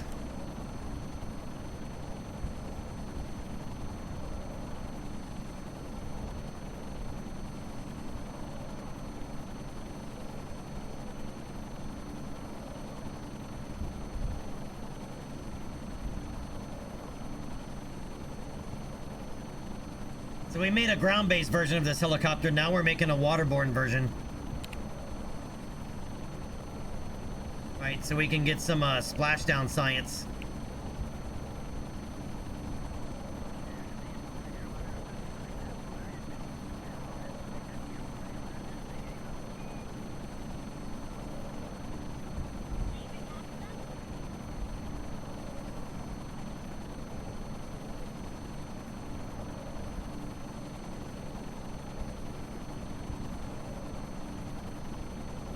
Fly is that sim with you?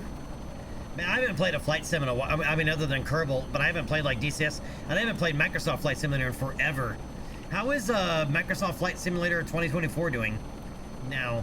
I like some of the ideas that they're adding in with it, but the early on they seem to be pretty broken.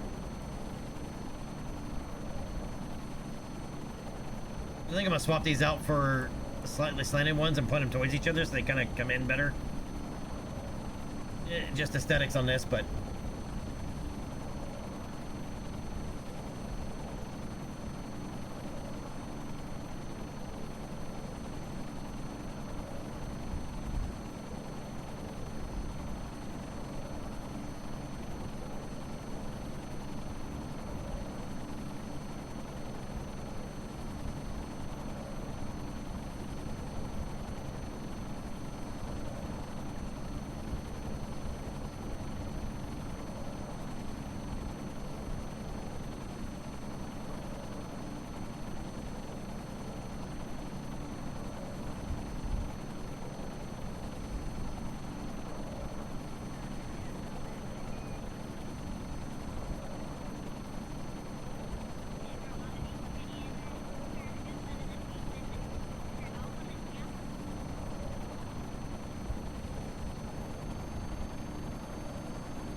since we're simulating anyway, I should probably figure out a couple of things. Oh, this cannot fly very far at all.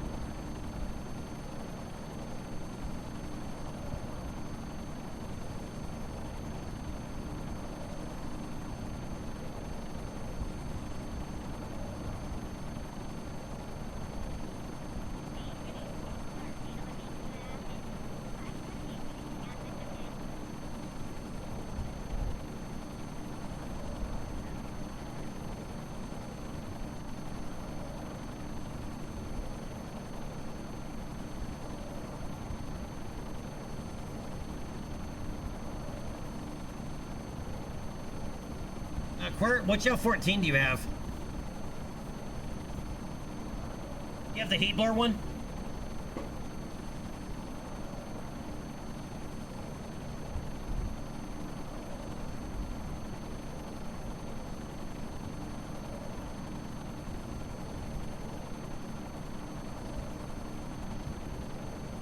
That's the heat blower one.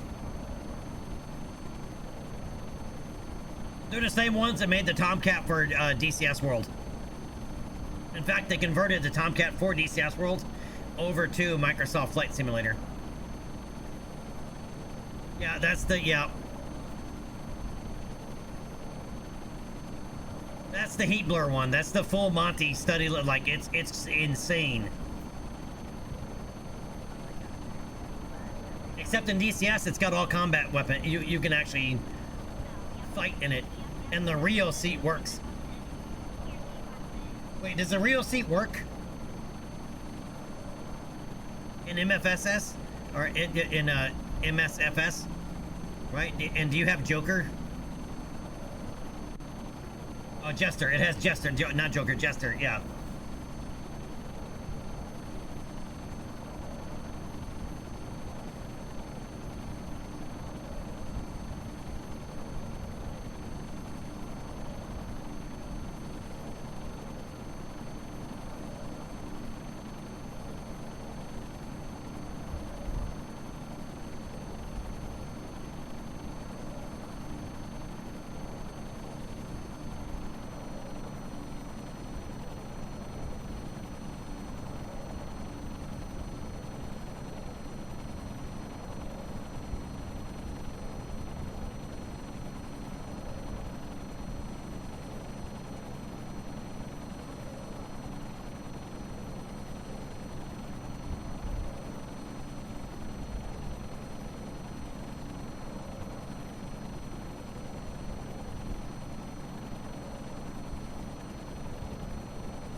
We had a little too much sideways motion, but we put it down on the water.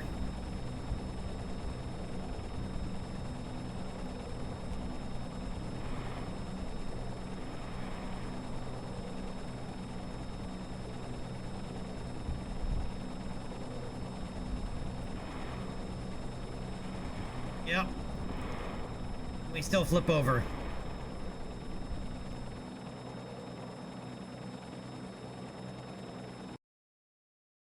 Yeah, we can still flip over. I gotta pull the pontoons out more, again, back sideways.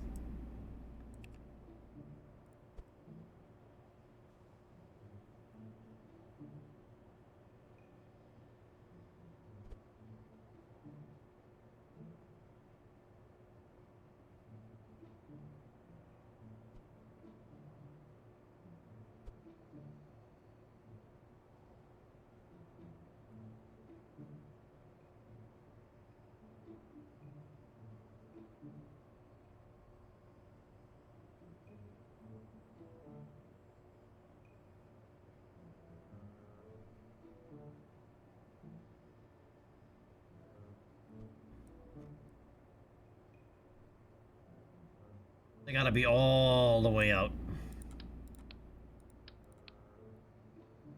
And let me try this.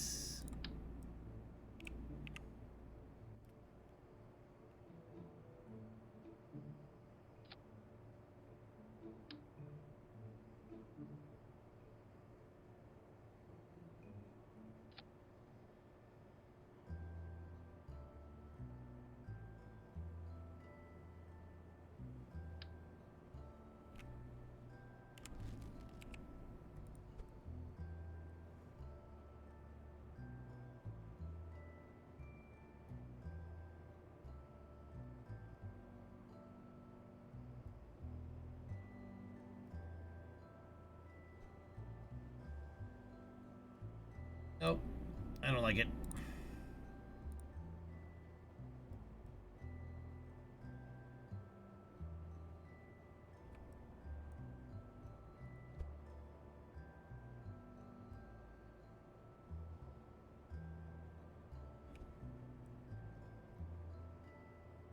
The thing is, we got to keep the tail rotor from hitting the water, and we also got to make sure this thing is going to flip over.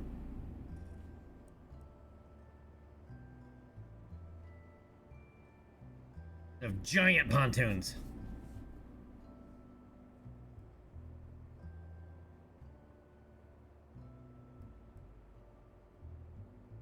I said Kerbal Aircraft Expansion actually has pontoons that come in pieces that have very high buoyancy, so you don't have to make something so ridiculously big for the same purpose. But I was trying to not install more part mods. Trying very hard. Yeah, the water, the clouds, all of it, dude, is just wow. Hard to believe it's KSP1, right?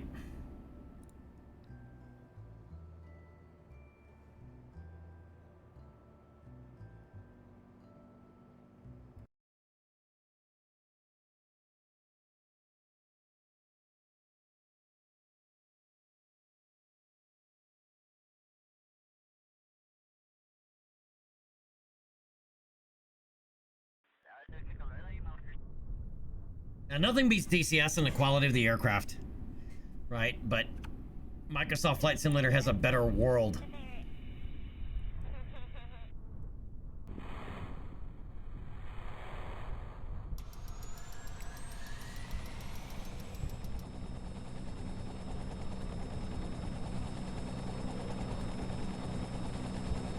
I've noticed that the waves in the shores biome are not as big as the waves in the water biome.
All I need is an oil rig. Don't tempt me.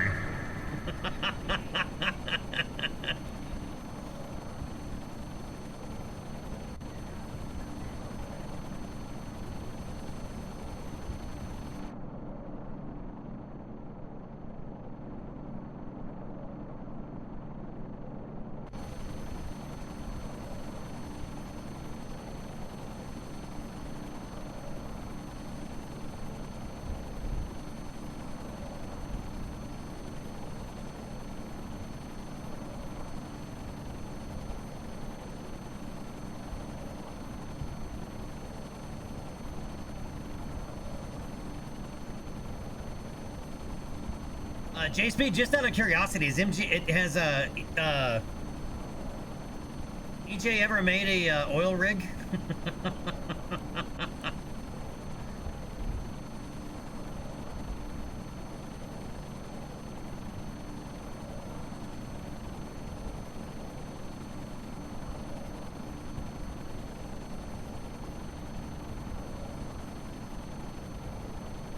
Yeah, it gets fairly deep fairly quick.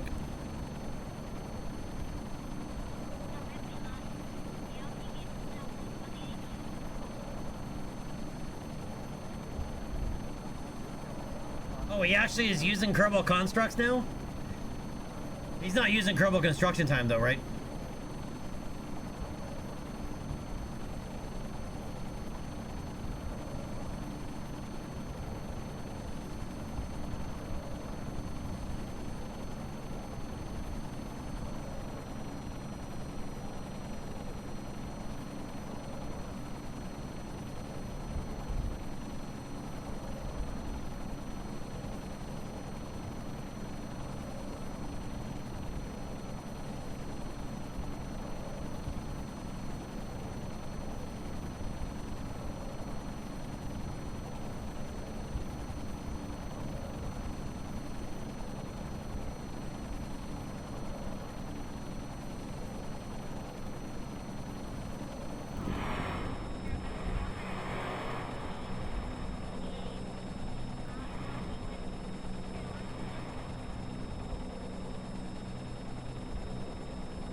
Nerd face, thank you, sir.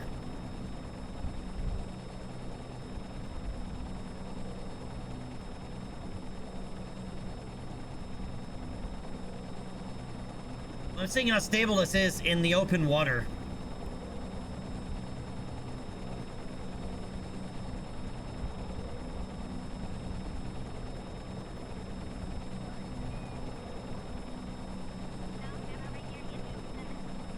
Alright, we had to fine-tune some of the pontoons a little bit to make sure we don't roll over, you know, sideways or fall over backwards and put the tail rotor into the water and break it.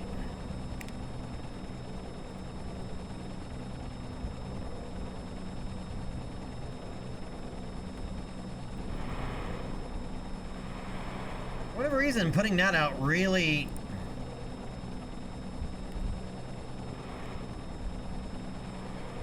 messes with the helicopter for some reason. See?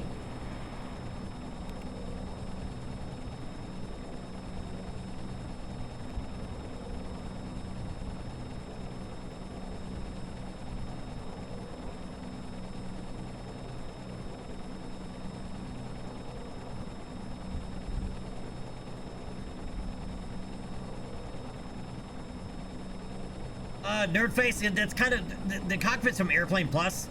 It's kind of like the Bell 206 Jet Ranger is kind of the inspiration for the cockpit.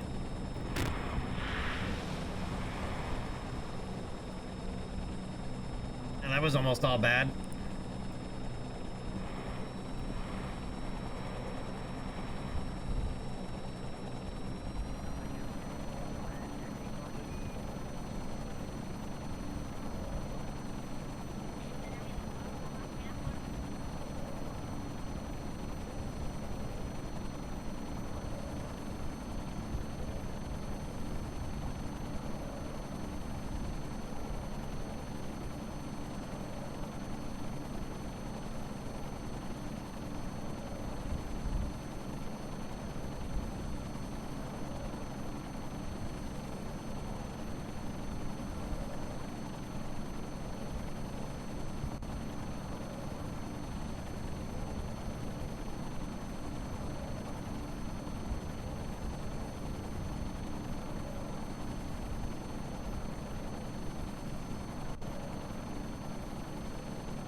Entry, yeah, I could, but I don't understand why it's doing it, because there shouldn't be any physics on that part other than collision.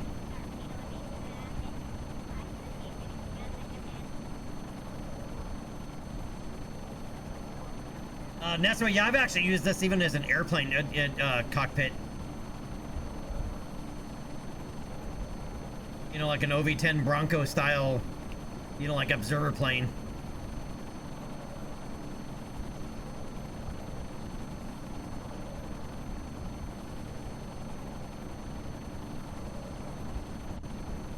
So how you doing today, Nerdface?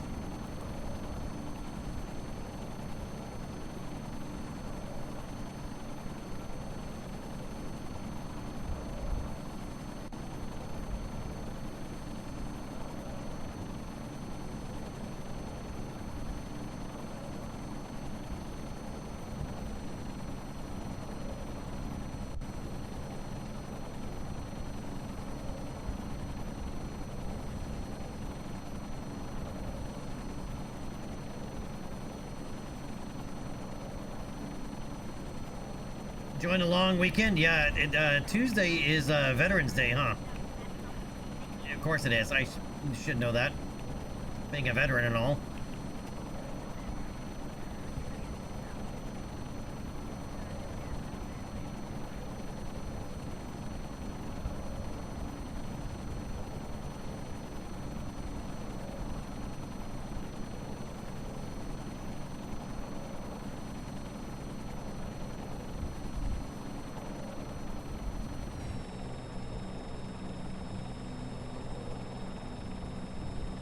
It's gonna take some practice to be really precise with the landing.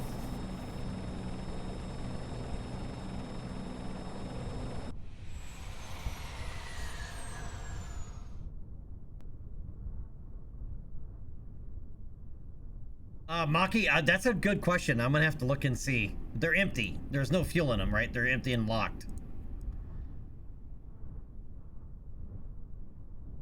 But yeah, we'll have to jump in the editor and see.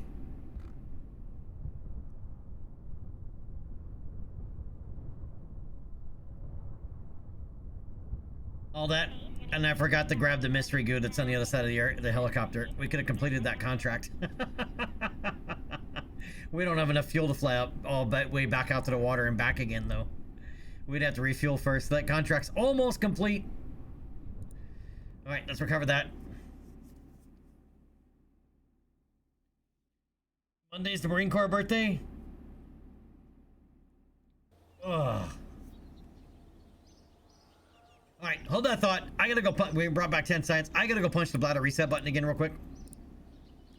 All right, Valentina got a fuel 5% fuel landing ribbon. That's because they're all fuel tanks, right? Bill Kerman got a splashdown ribbon. All right, let me go punch the bladder reset button, and then I also want to see how how much those pontoons actually weigh. I can tell you by the throttle setting to lift off and to hover is, you know, a decent amount more, like 10% more. But hold that thought, be right back.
All right, I'm back. Anybody miss me? Okay, let's find out how much these pontoons weigh. Anybody want to take a guess? Maki, what's your guess? What's your guess on the pontoon weight? All right, so this weighs 3,166 kilos, or 3.166 metric tons. Oh, they can't weigh 1 ton each. Well, that's your guess, is 1 metric ton each? So you think 2/3 of the mass of this total helicopter is just in the pontoons? Remember, they're empty. There's no fuel in them.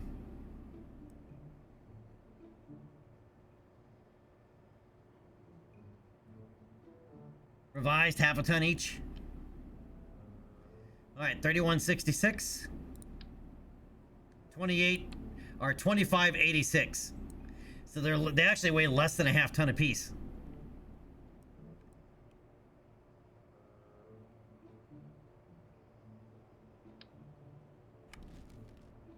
They weigh less than 1/2 ton apiece. That's not too bad.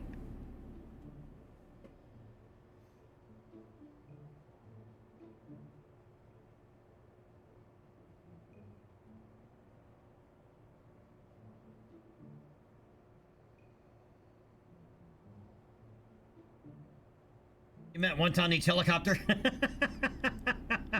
This is the only helicopter that has them. Maki, yeah, it's a lot. But, I mean, let's face it. I mean, we already know that vanilla Kerbal parts are made out of pig iron and concrete. Right, we already know they're pig iron and concrete, right? Scientific? Yes. Science. And eventually we'll do another version of this at a cargo with command seats inside, where we'll be able to pick up Kerbals. Problem is with the water physics, Getting Kerbals out of the water with water physics, it can be a royal pain in the ass. To the point where before I used to always turn the water physics off. Like where the, you know, all the bobbing and all that stuff with everything. Because it made it very, very difficult to get a Kerbal out of the water.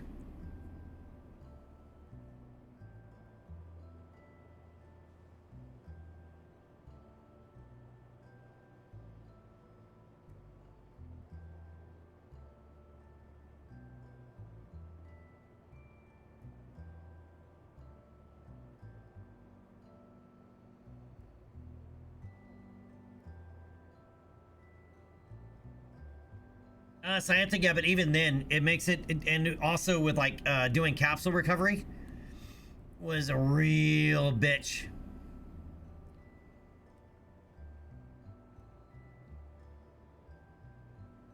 Right, because you would start, you know, even with a crane, you'd start lifting the capsule up out of the water, right, and then a wave would hit it and smash the capsule into the boat.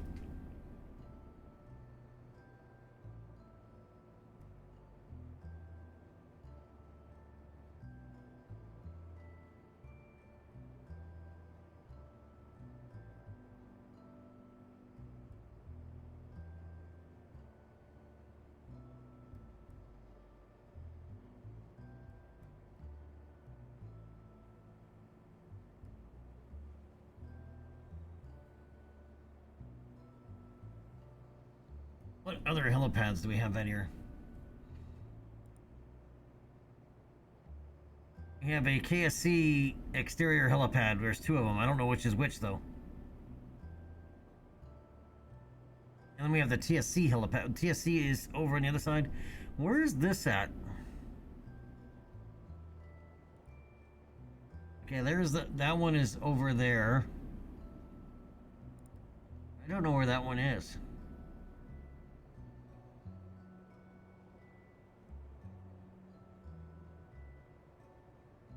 One's only 24 grand to open, the other one is 72,000. So let's open the one for 24,000.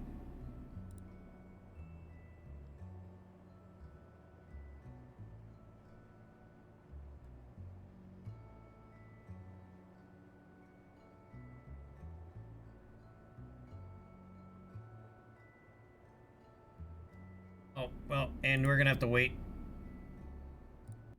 We're gonna have to warp a day, as we don't have any pilots available to us.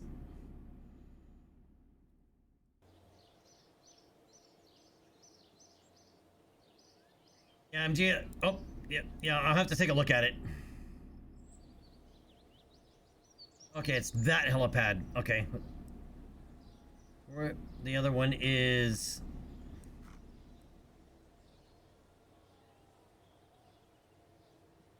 Where's the other one?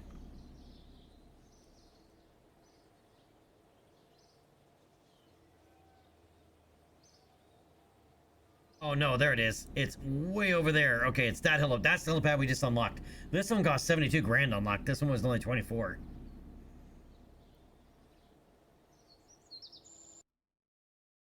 All right, we need mystery goo from splashdown, or yeah, splashdown in the water. All right, so Jeb is gonna take it out this time, and he's gonna fly out there with Bill.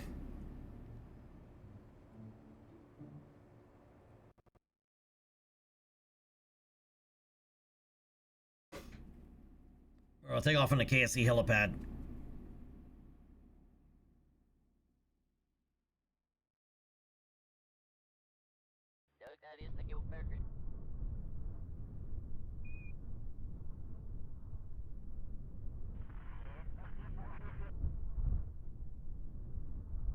Wait, there's science to be had here? Scan from untagged.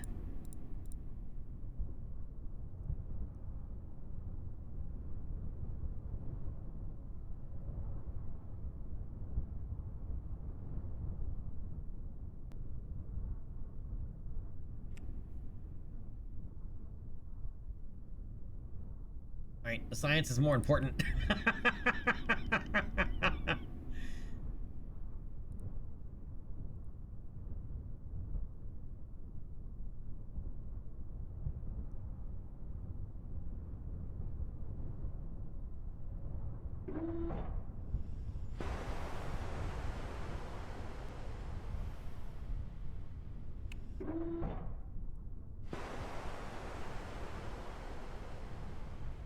All right, and let's recover vessel.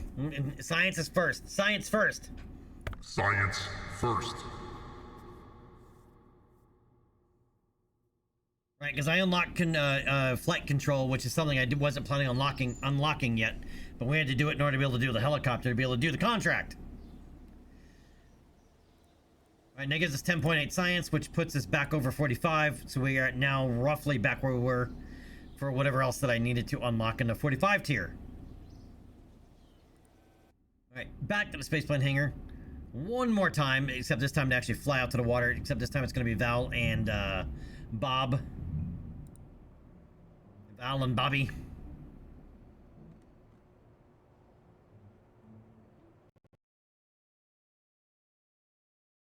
As we need mystery goo from splashdown in the water. And then recover.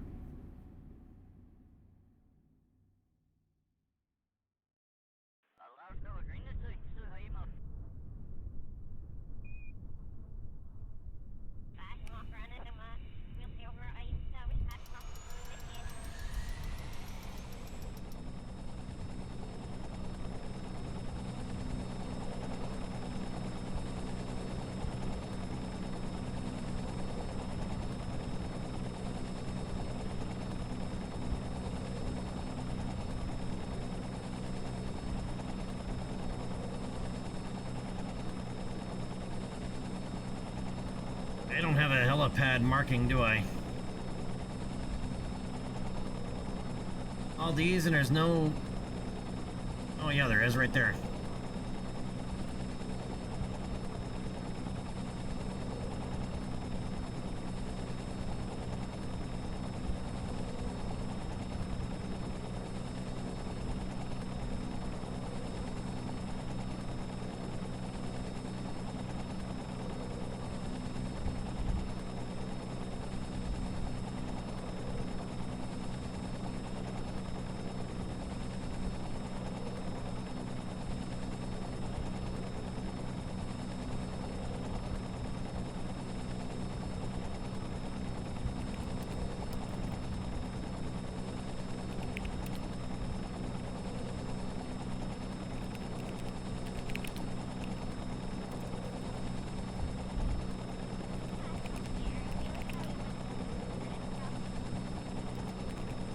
Alright, we're gonna call this helipad 01.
Alright, so once again, we gotta cruise out over the water. We forgot to get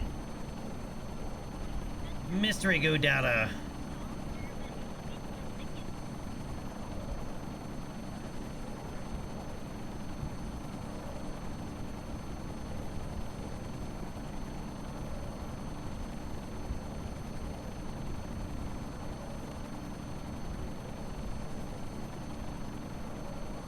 But those pontoons are so long.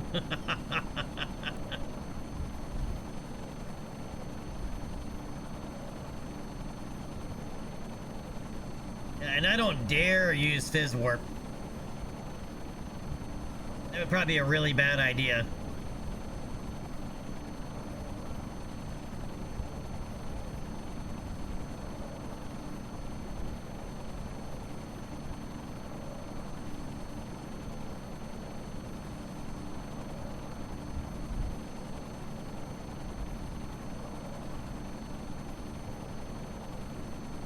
think we really only need to fly like a couple kilometers off. Yep, we're already in the water. Okay.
Alright, observe the goo.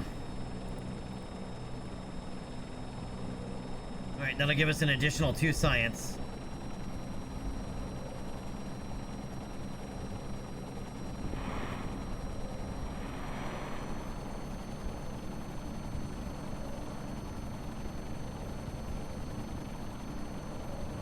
Alright, back to the helipad.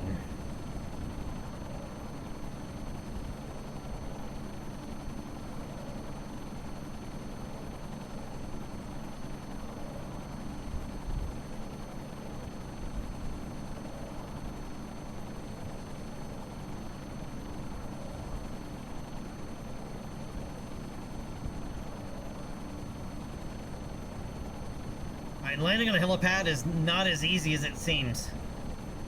Because for every action, there's an equal and opposite reaction, so you have to counter yourself. Any movement inputs you put in, you have to counter.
Dude, how awesome does the KSC look right now, though, man? With the puddles and everything on the ground.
Is that bringing it back down on the landing pad is not that easy, like and trying to be precise. It takes some practice.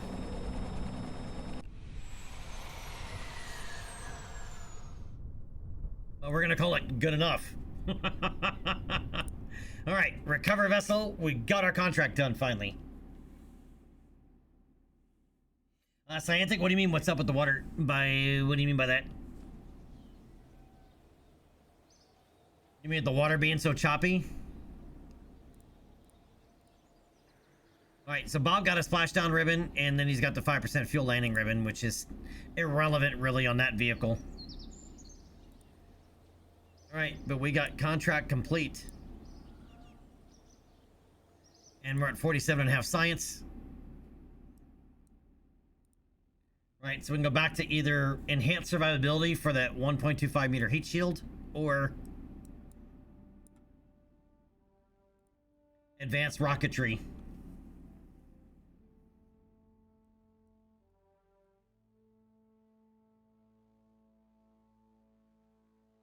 Gizmos would be nice too, but I don't necessarily need them right away. All right, so we have a contract to do a suborbital, or suborbital return, but we also have another contract that we can take to do high space science that we haven't gotten yet, and we can do that on a suborbital flight. We just got to be able to survive re-entry.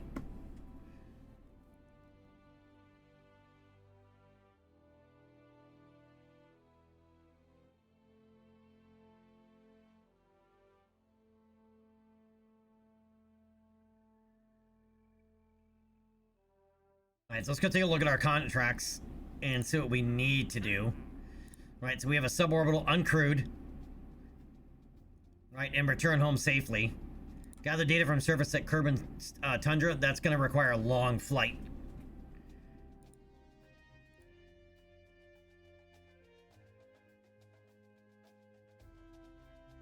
And they want a polar satellite. Moon flyby, Minmus flyby. We're not ready for that yet. Put up a new satellite. Start exploring the moon. Nope.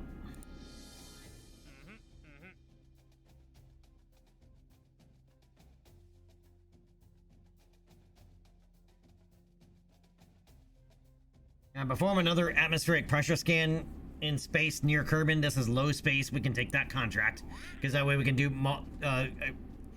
cover multiple objectives at once and get paid more for it.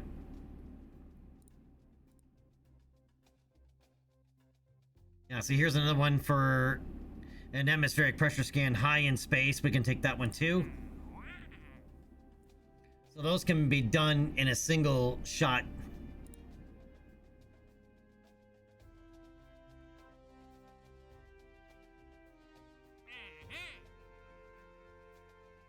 All right, gather leftover data for experiments on Kerbin.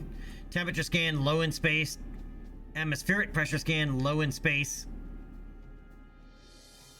So we can grab that. So this one mission, one suborbital mission to high orbit altitude or high space altitude, which is 250 kilometers, and bring it back. We can do multiple contracts at once.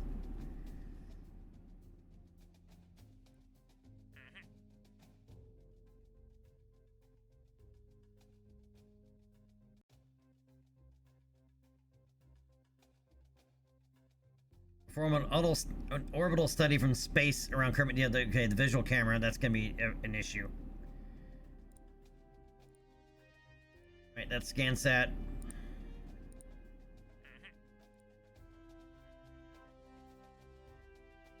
That's an observational contract. I'll grab that. Below, above, problem, below. Above. Yep, that's not happening.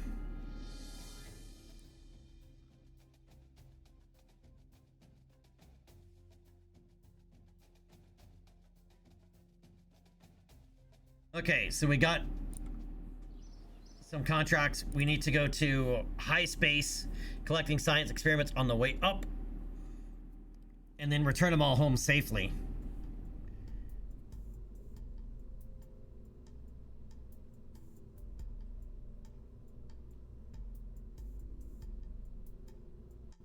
What's inside of here?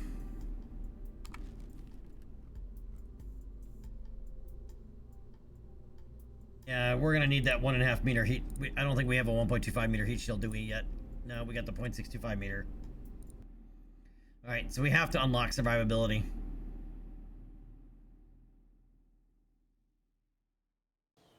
Dyslexic, water is better than snow? Is not... You mean liquid water? Because snow is technically... water?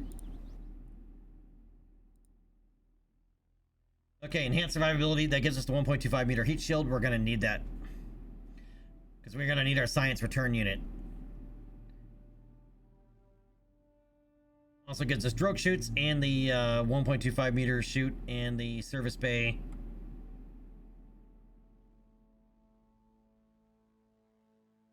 And some other stuff. Alright, grab that. Unlock that.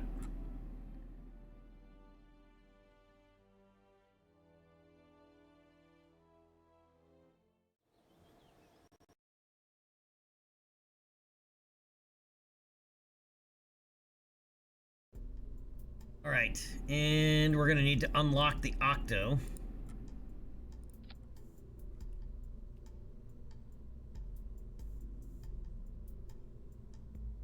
Let's make Mr. Octo gold.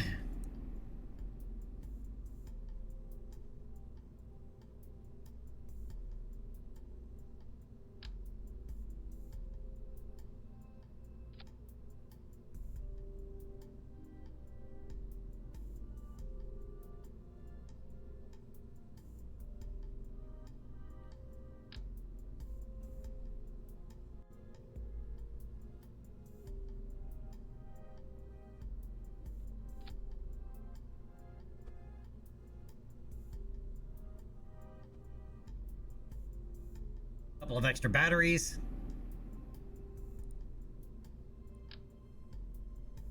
Our 1.25 meter heat shield. Go black.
Right, other science experiments that we will be bringing back with this.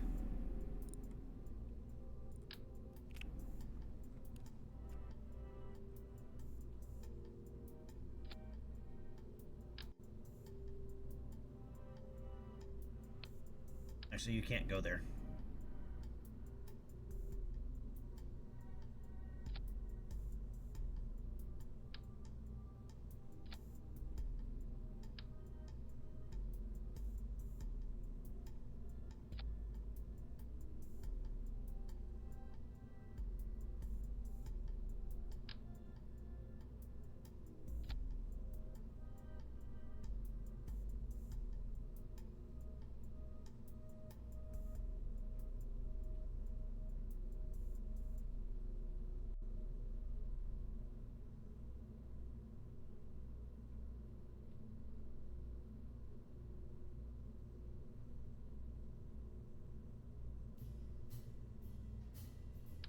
Alright, I'm gonna do that. I can get rid of this.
That might not survive re-entry. We'll see. Center mass keeps going up. We need that center mass as low as possible.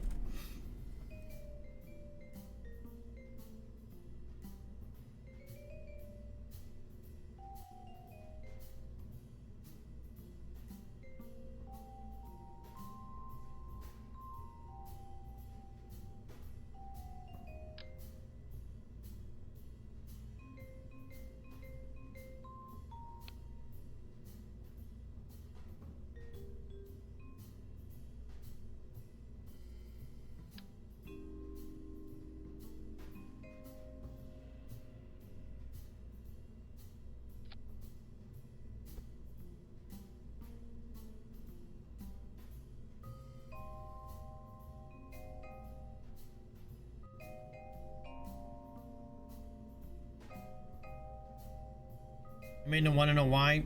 Or anybody know why I want the center mass as low as possible on this? As close to the heat shield as I can get it. Let's see how many people have been paying attention in class.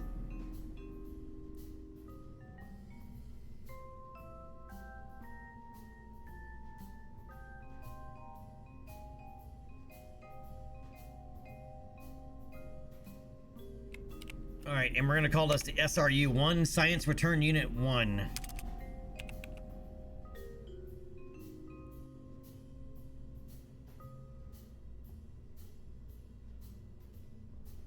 Absmore, exactly. Yep, J-Speed, yep, you guys got it. So that it's aerodynamically stable. It'll want to point in the right direction on re-entry. Speaking of, this actually does have reaction wheels, right? Yep. Let's get those down to 10. 10%.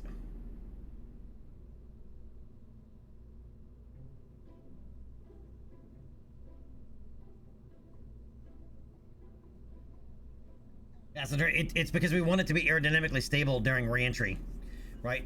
I can put it into a flip, you know, just so it's rolling end over end, and aerodynamics will actually stabilize it so that it falls retrograde, no matter what, even if I don't have signal. Which is going to be important because we likely won't have signal when this is coming down.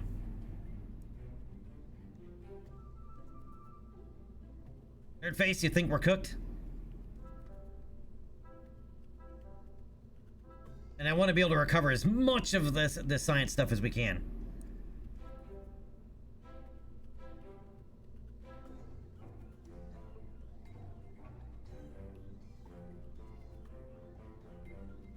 So Nerdface, I guess you've never seen me do a aerodynamically stable re-entry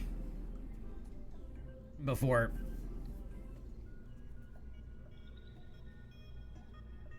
Right, where you don't need SAS, you don't need, you know, anything else for guidance. You just use physics.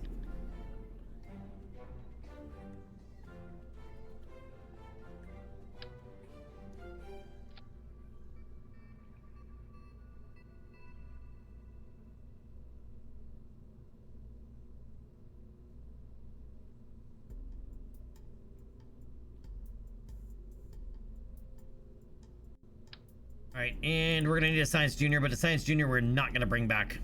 All right, let's actually start action grouping these while I'm thinking about it. That way I can just grab all the science at once.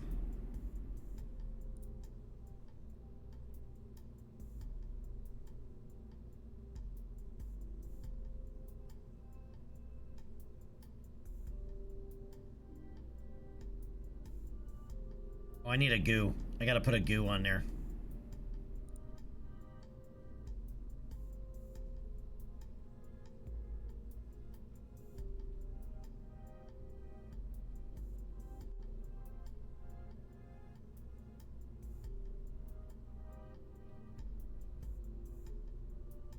I need goo.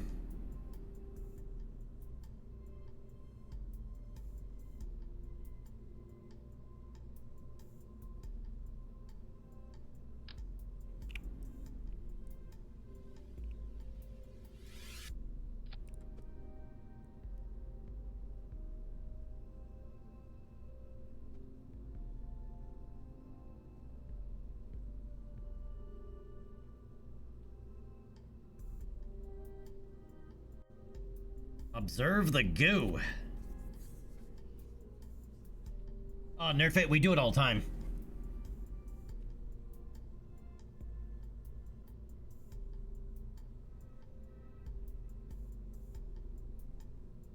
And turn, yeah, what do I need physics for? Turns out for when you would grow up and you start playing Kerbal Space Program.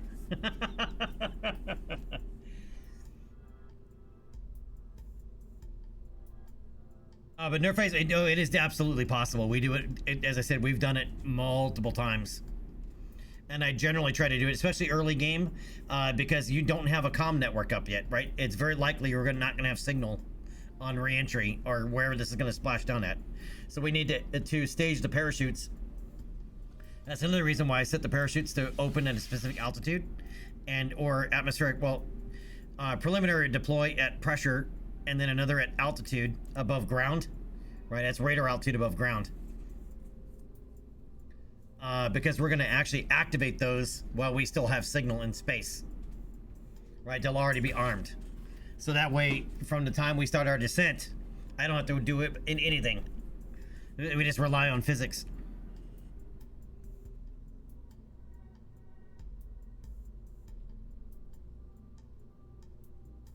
All right, but this is too big and unwieldy to come back, even though it's expensive on the Science Junior. They're huge. They're 1.25 meter, and they don't have hardly any mass. They have very little mass.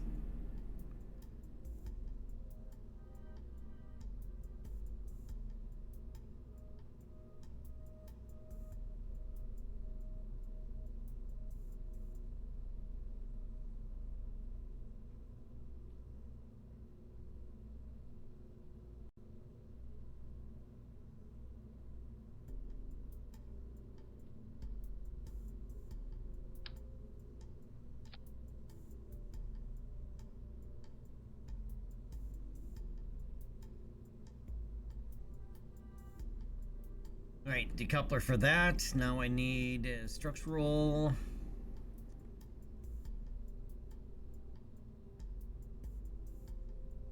Oh, that's right. I'm using a mod that reclassifies it as a fuel tank.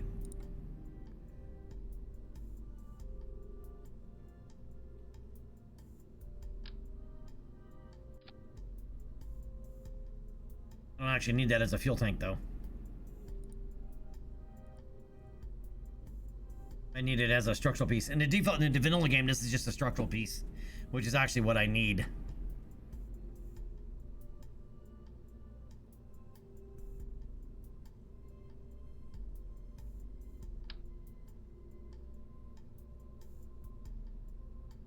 So I go with that, the service module part.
All right, there's our fairing.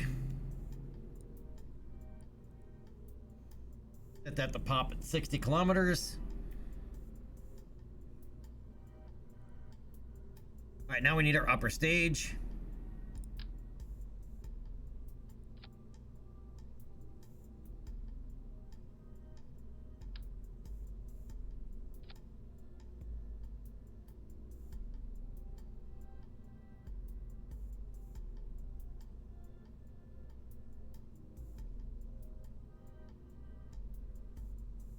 All right, we're not putting this in orbit. All we have to do is reach high space, which is 250 kilometers, and we purposely want to keep it on a suborbital trajectory.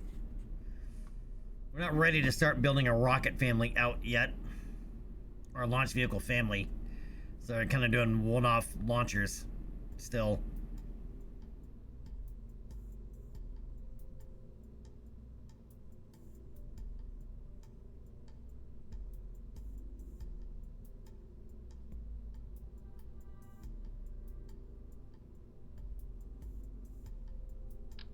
Okay, so this one does vector.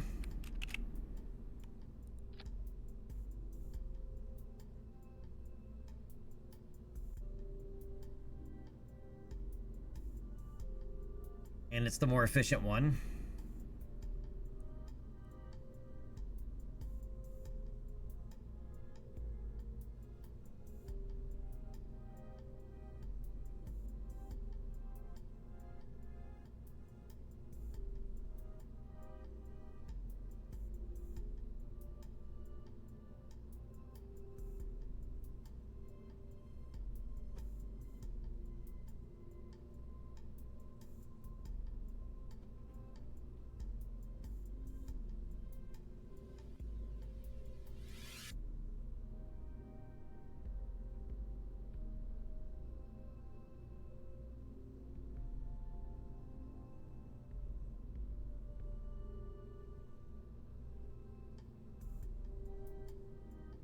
I don't really need the service module fairings in there. It's just I'm using it as a structural piece.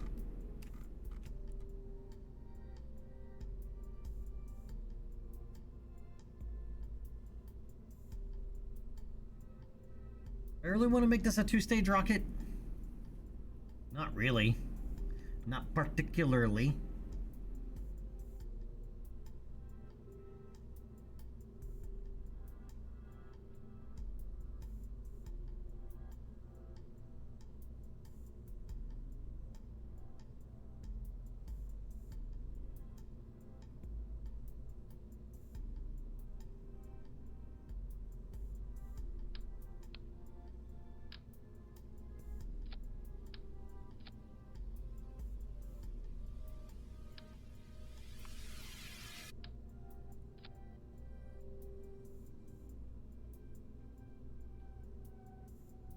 Need better engines.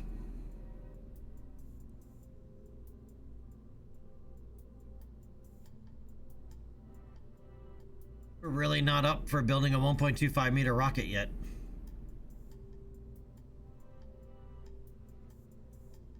If you're not ready for a family, then yeah, make sure you use protection. A heat shield should suffice.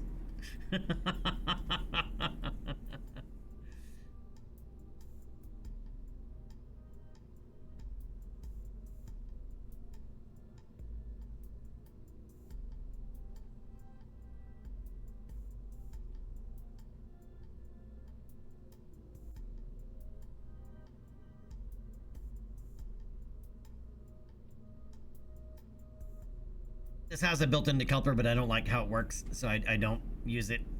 So I'm gonna put the top of the tech tree because it'll be gone before we get there.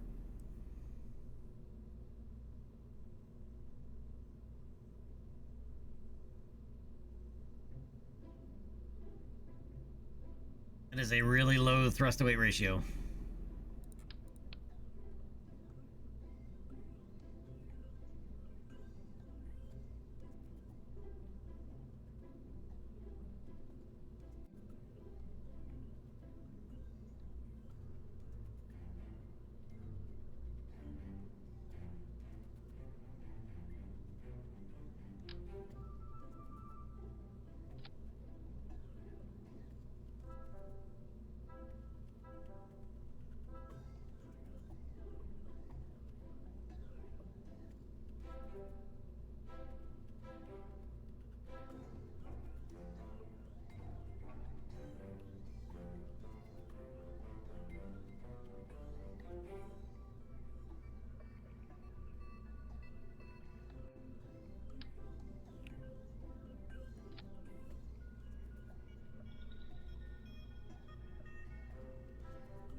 All right, 0.97. Once you're in space, you really don't necessarily need a thrust to weight a greater than 1.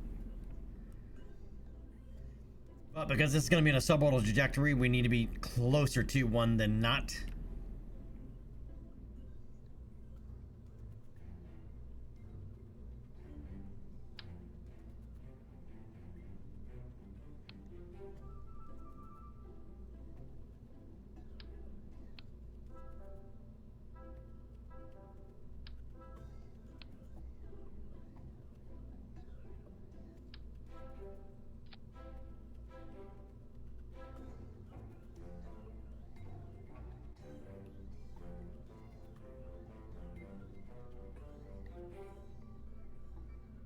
Oh, I don't need it, the coupler.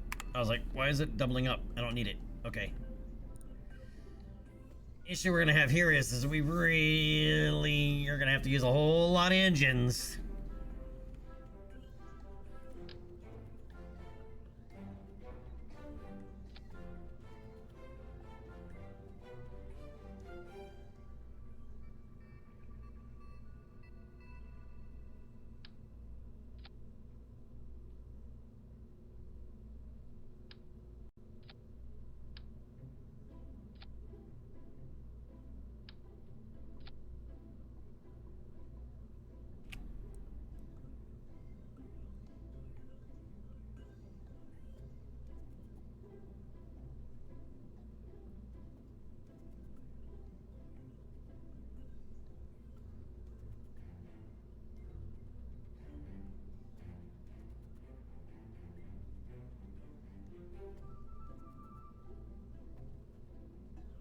You know, if I'm gonna do that,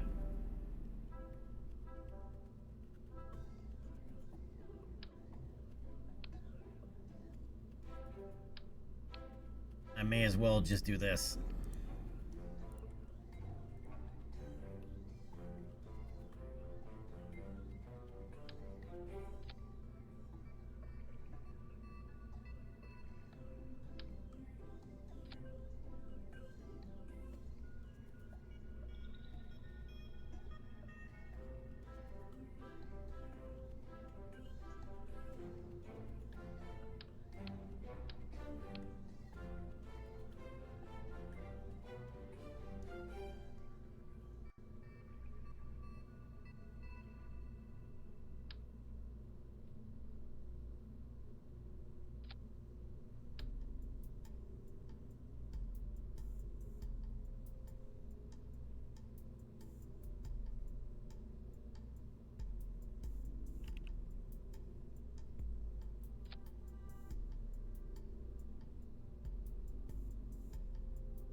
Damn, 2586, and it's still a 1.15.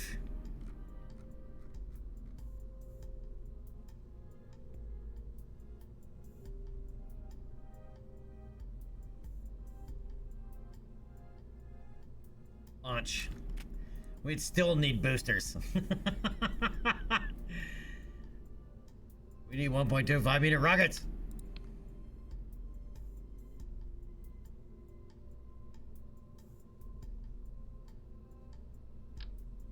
I hope this doesn't get cost prohibitive.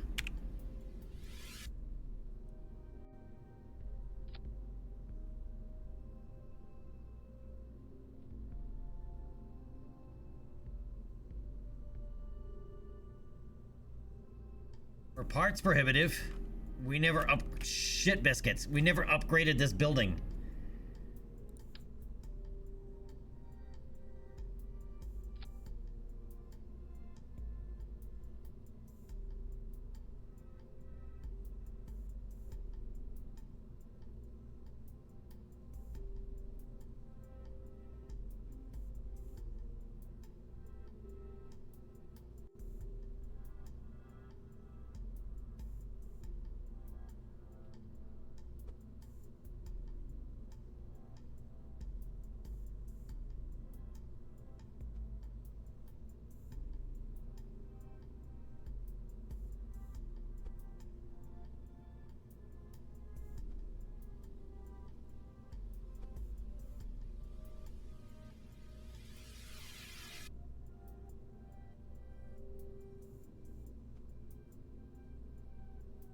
We have to upgrade this building. But I'm going to build this out anyway. Where is attachment? There it is. On.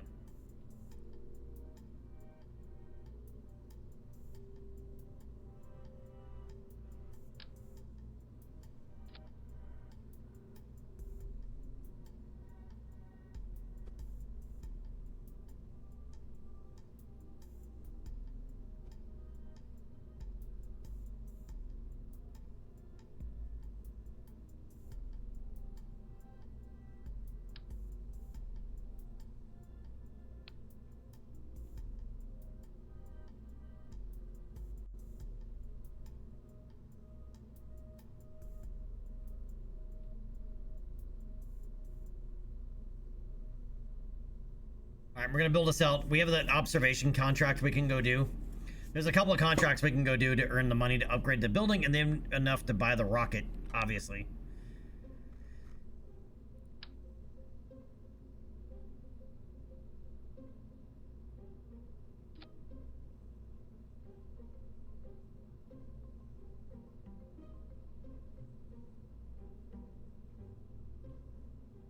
All right, but there is SRU-1.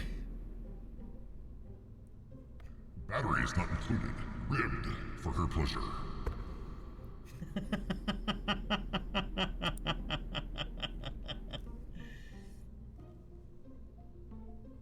Yeah, not cost prohibitive at all. Well, some of it'll be coming back.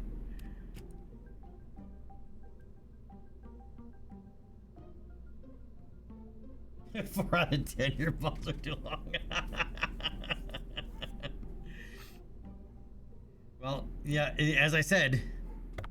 Battery is not included. Ribbed for her pleasure.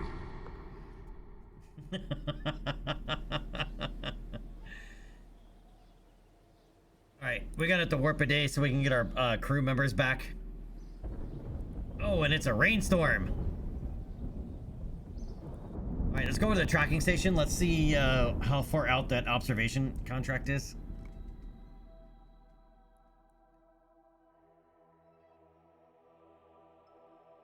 Alright, it's this one all below over here. Okay. So we can take off from the KSC. Not a big deal.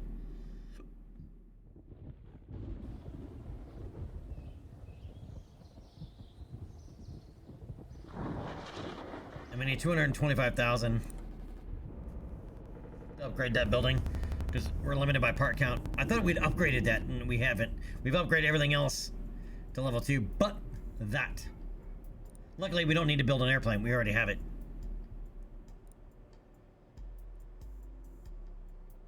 All right, I'm not even going to take the extended range version, which has additional wing tanks. All right, Jeb is going to fly it. He's graciously volunteered. He's already on board and ready to go.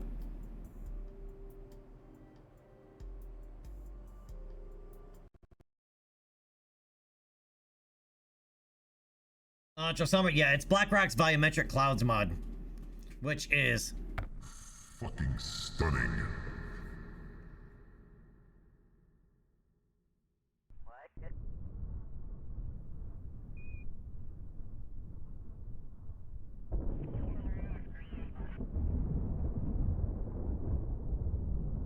Yeah, if you haven't seen this yet, in Trosama, the volumetric clouds mod, dude, you're gonna lose your shit.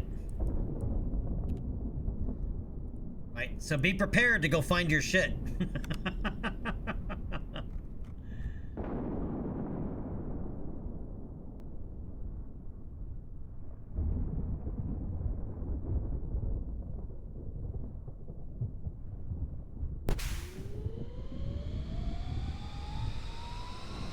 Alright, I gotta turn the aircraft down. Jet engine is super loud.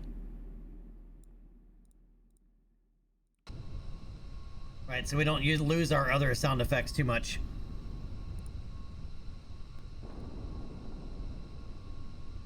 Wait till you fly through that storm.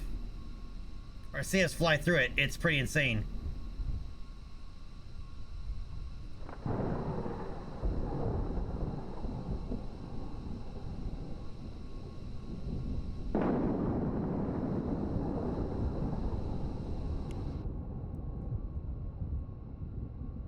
we're gonna fly out to this one first, then we'll hit that one and that one on our way back.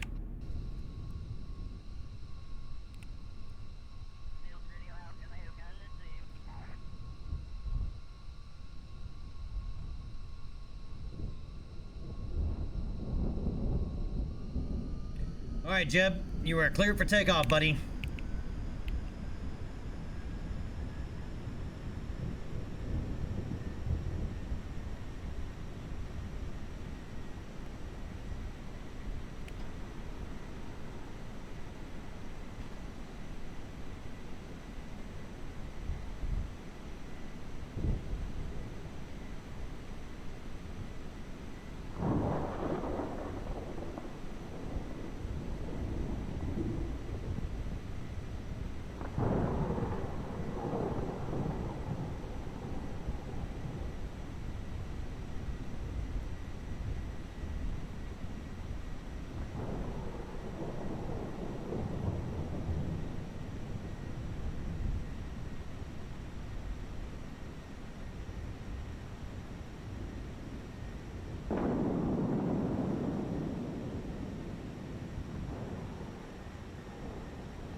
I don't even need to fly through this cloud, I just want to.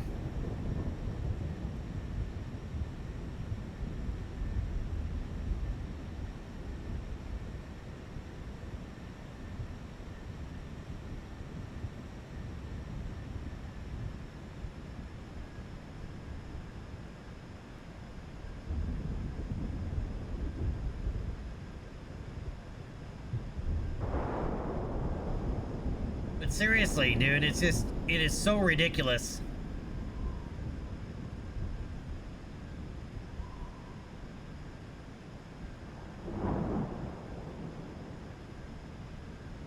So hard to believe this is KSP-1.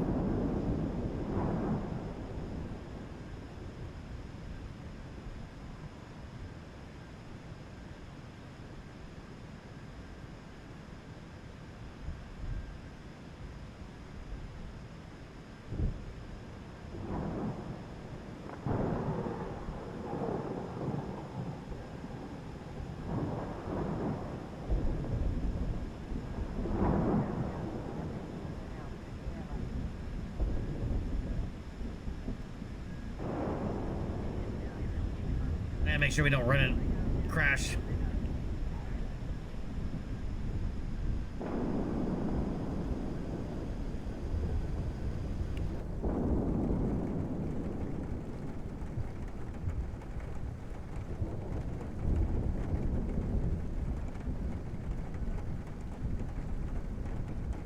But you can hear it pelting the canopy and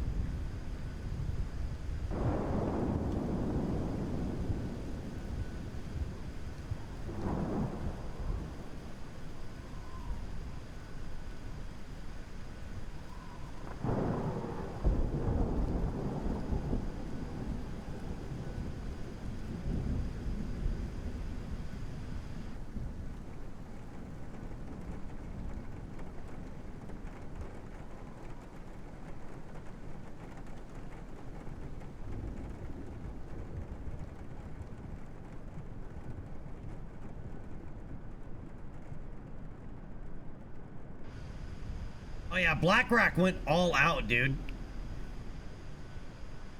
And it even kind of look, I mean, you can even see, like, it looks like it's raining there.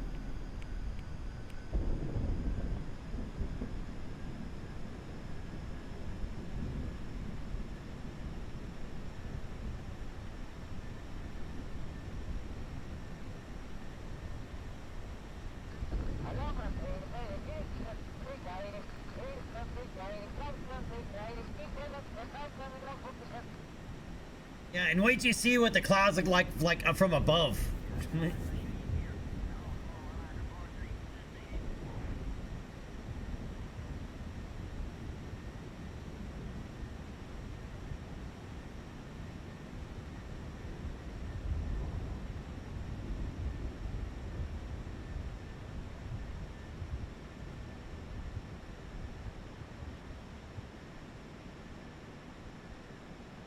Yeah, the lightning is really awesome at night.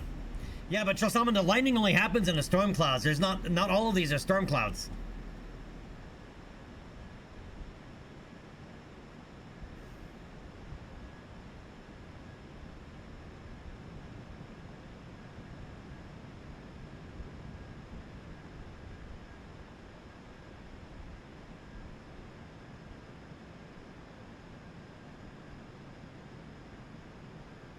And you got to see them from orbit. And sunrise and sunset is... Give me some tissue. Put on the jazz, the nice, slow, sexy jazz, and give me some alone time.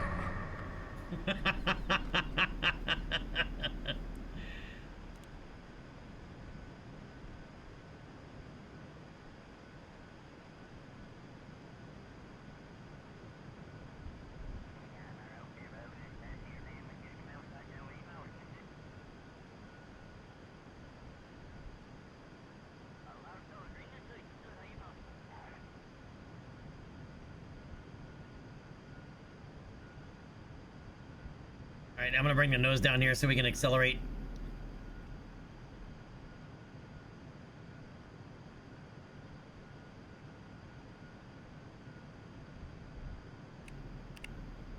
All right, and we can go into 3x fizz warp. We need auto strut before we can go into 4x.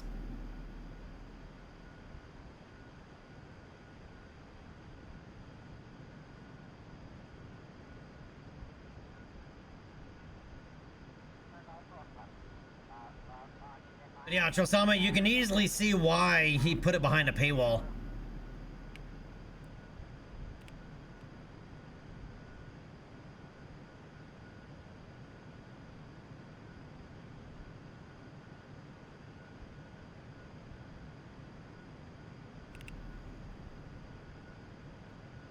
All right, and we are cruising at Mach 0.92.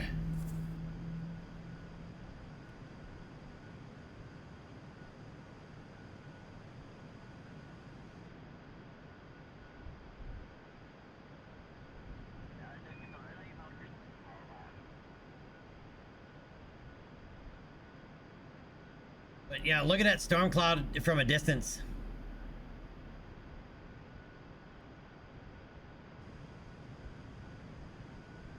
Did I mention what these look like at 1/4 real scale? This is stock scale.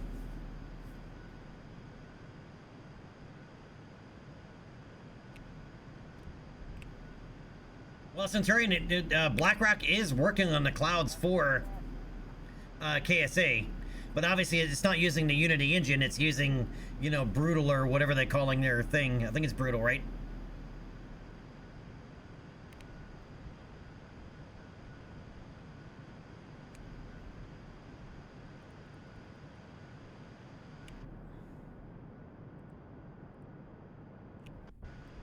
All right, we're at waypoint 1, coming around to waypoint 2.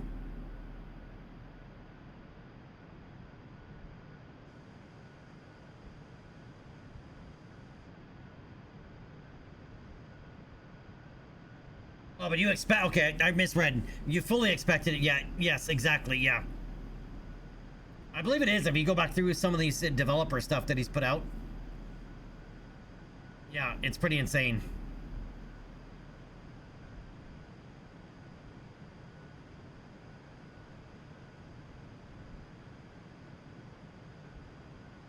Yeah, it's not really a game engine exactly, in the traditional sense.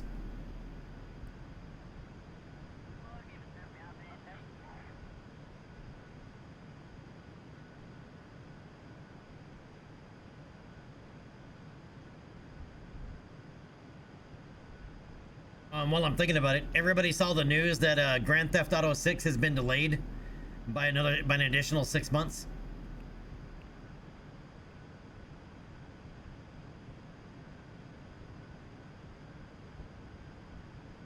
So now a lot of developers are doubling down, you know, for any games that they want to release next year, to have them release in the first half of the year instead of the second half of the year. Oh, and I'm really hoping that Squadron 42 has an internal release date that they're aiming for of Invictus, which would be next May.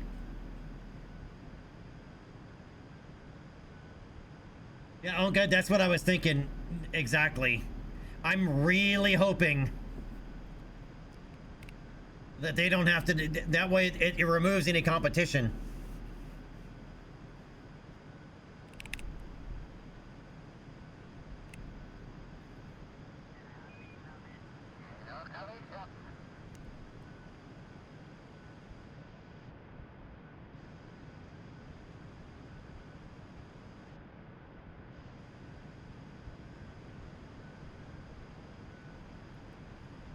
And this is the airplane that we need to fly to the tundra. And look how tall these clouds are. We're at over 10,000 meters altitude.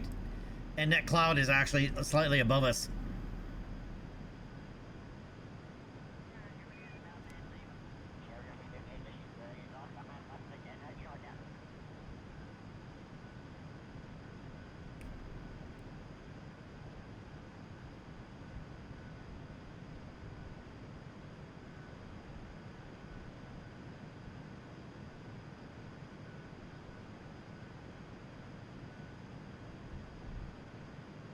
Point 4 science, I'll take it. Oh, we're in range.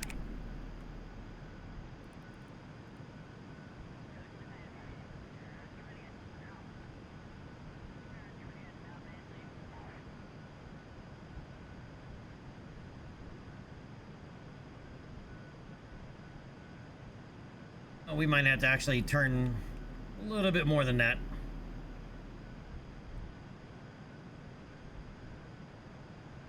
Just fine, because KSC's... Where's KSC?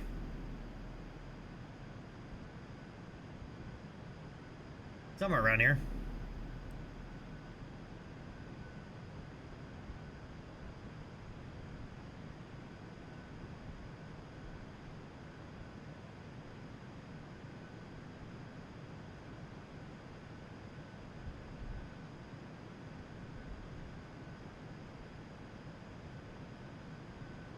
Yeah, there it is.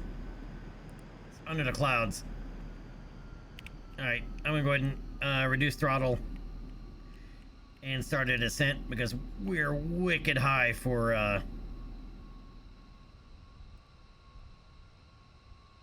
to be this close to the KSC, but we're gonna fly it straight in.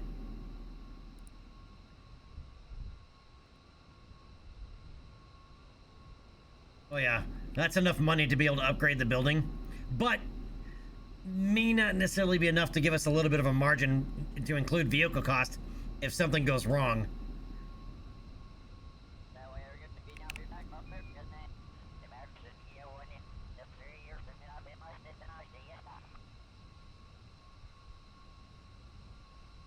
All right, that's more. We'll take a look at. Remind me once, or well, if I forget, just say something once we land. Once I'm back on the ground here, which won't be too long.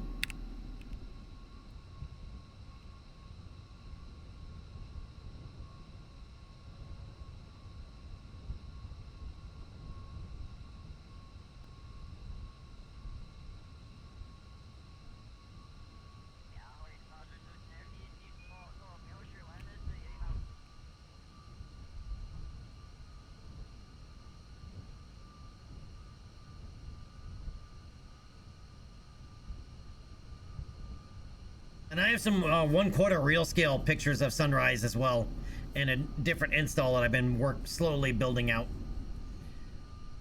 That is just mods Equals yes.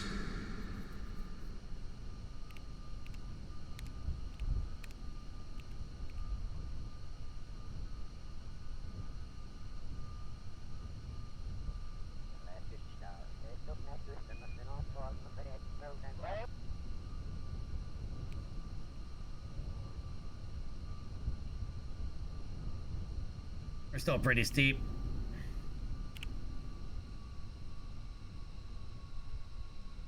We'll lose a little more altitude to intercept the glide slope and burn off a little more speed.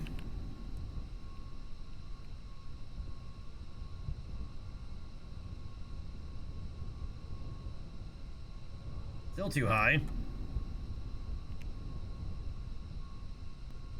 All right, gear coming down. All right, flaps down.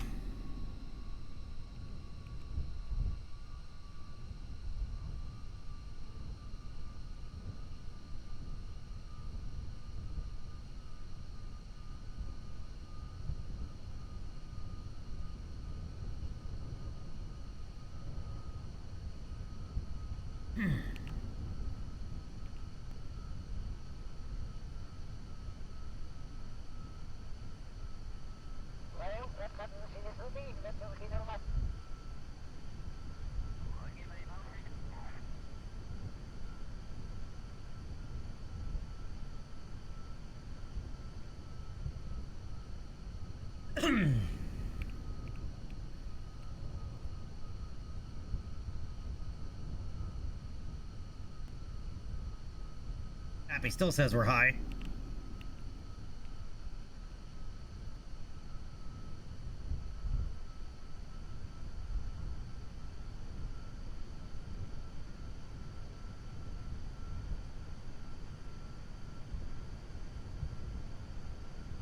There we go. Unglide slope.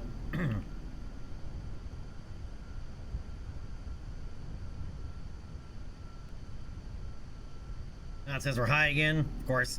But we're close enough, it really doesn't matter too much.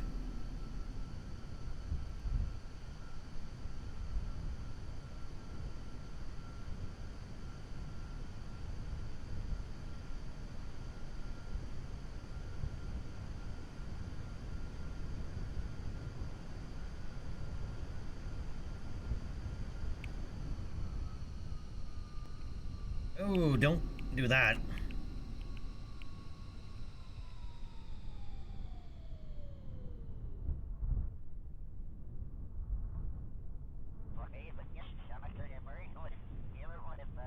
Other than that, off to the left thing, that was a smooth landing, man. Like butter. Alright, let's recover that. And then we'll take a look at Nap's more screenshots. Screenshots.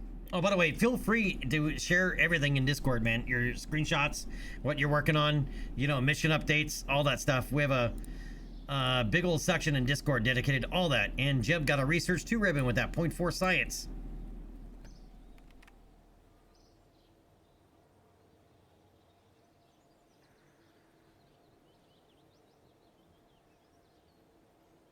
Oh yeah, very nice. Oh, that's even, that is nice with the blacked out with the cloud like that.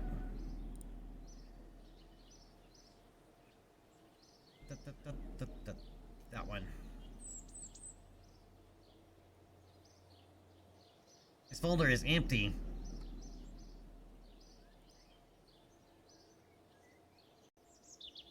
Oh, it is. It's empty. I deleted it by accident. Well, shit on a biscuit. Actually, no, I have some in here still. I have some in this install.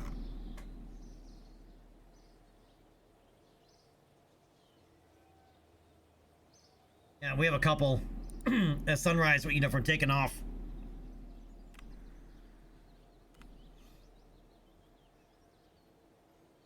I love how it's like all red, you know, underneath.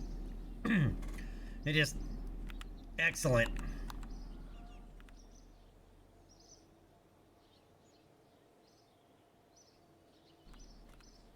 Yeah, and you can see this is what it looks like from orbit.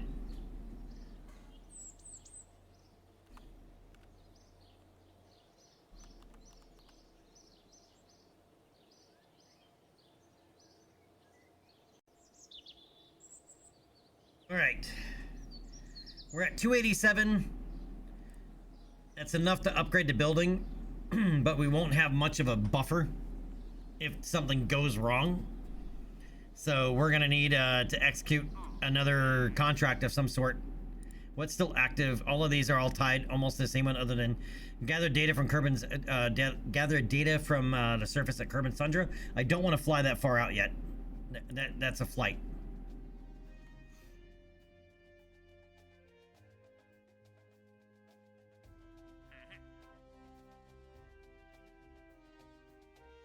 All right, that survey contract on the surface, I believe we can just drive around and get it. All right, these are all below. That's another observational contract. We'll take that. That gives us our advance. We're max now on contracts. All right, so I'm not going to do the flying one right now, but we're going to do the driving one, and then we'll upgrade the building. And then we should also have enough money left over. So we can execute this space contract. Because we haven't been to space in a hot minute. We haven't been there much at all in this install yet. What am I looking for? Yep. Our Kerbal utility vehicle.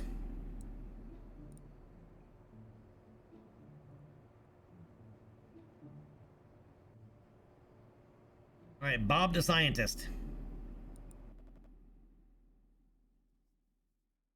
Booyah! What's up, buddy? Perfect timing. Ad break. Yup.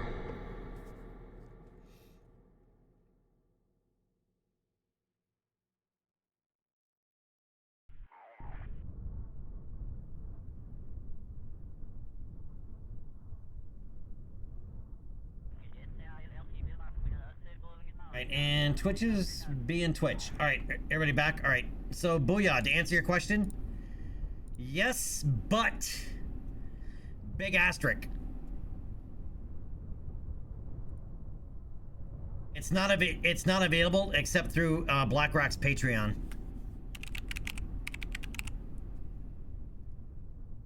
Right, it's not the same as Eve and Scatterer that you get through CCAN for free. It's a different one. And I'll link it here for you.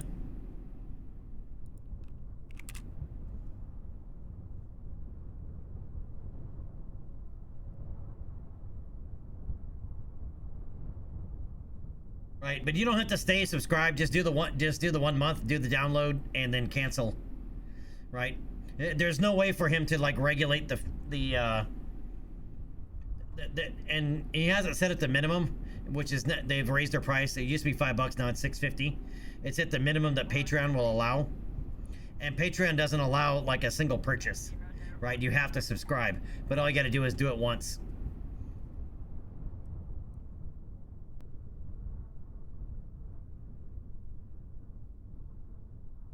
And Worth it. because I mean, look at this. This is just ridiculous.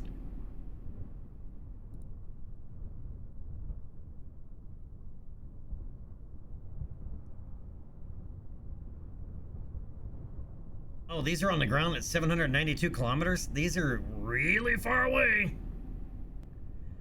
I didn't realize they're that far away. I thought these were near here.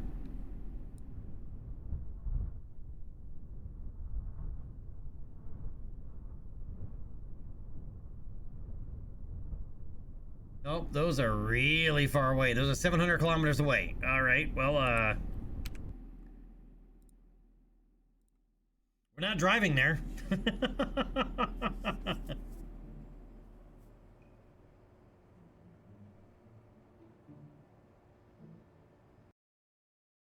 All right, with the advance though, the advances we got off of those contracts, it should be enough to pay for the upgrade and make sure we have enough money so we don't die. All right, yeah, we have 362 grand, so let's go ahead and pay for that upgrade. Now we don't have to worry about part count.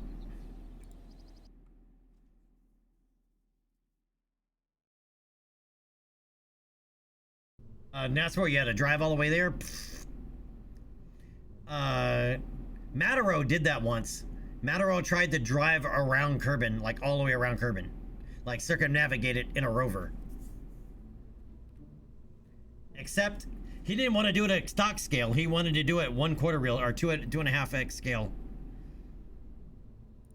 I don't remember how far he made it, but yeah, it was days. Days of streaming.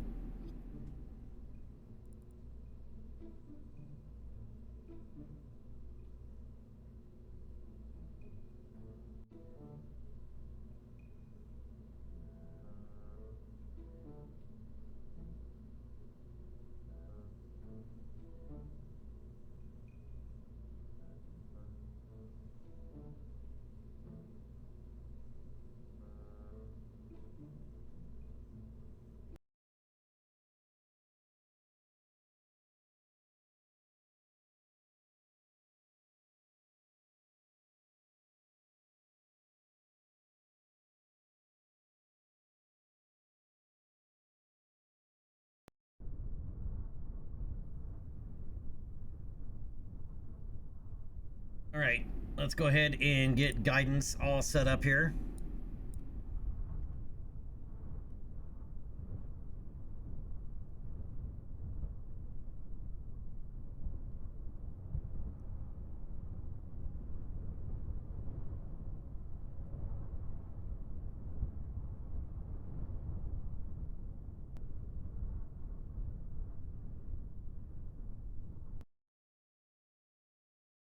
Alright, turn the craft volume back up.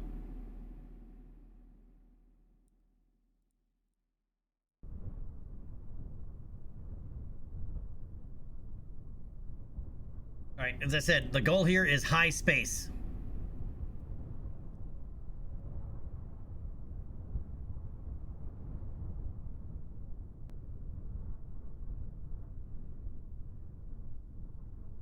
Guidance is go. Science return unit SRU-1 is go. Launch vehicle is go. We are go for launch. In 5, 4, 3, 2, 1. Send it. All right, we have good ignition and liftoff.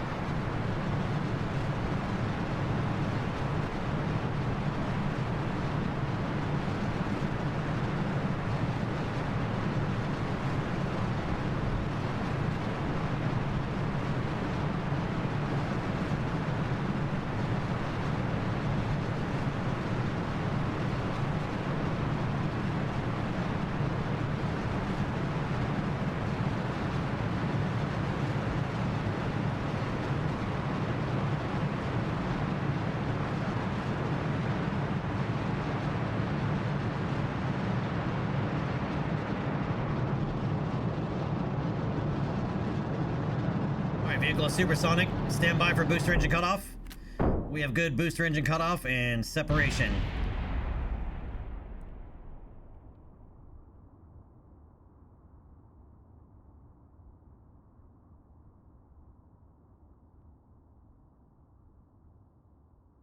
And remember, this is a suborbital launch.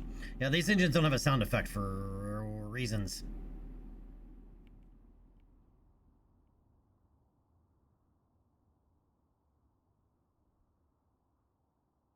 All right, and our only place of control, for the most part, is from the KSC. There is another one downrange, but it's another tracking station, but it's much further downrange. All right, I'm going to throttle down here.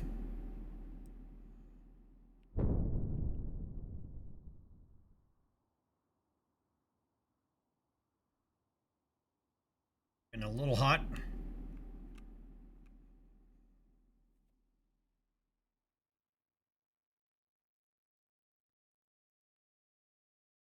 Oh, it is not going to make high science or high space.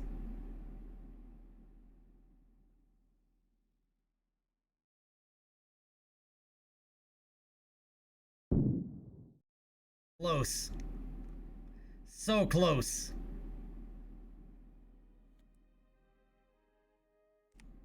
Well, we're going to be able to get some of those contracts done.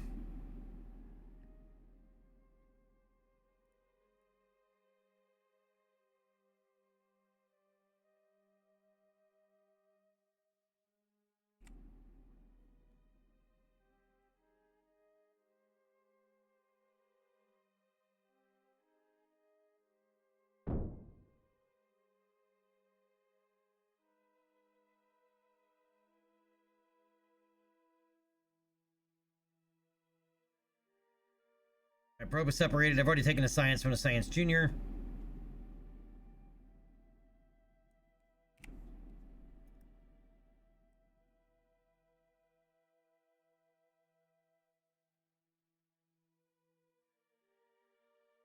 All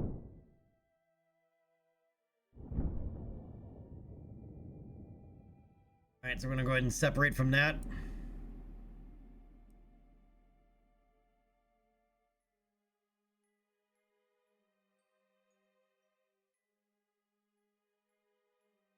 I came over a little bit too much. If we've launched steeper, we'll make it.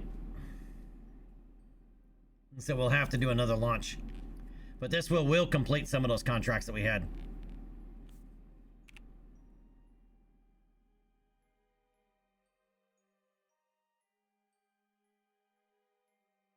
That's fine. That's fine. That's perfect. I guess I could make another channel, or ask Unka to make another channel for just KSP1 screenshots. Unka, you feel like up doing that? Make one that's screenshots.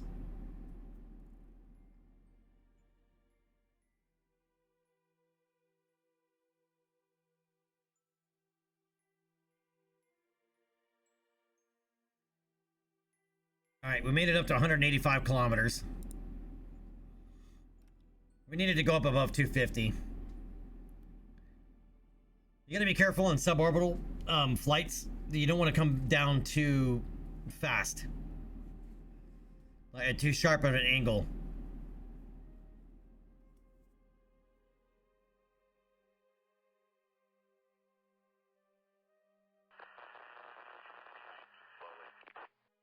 And see, we just lost comms.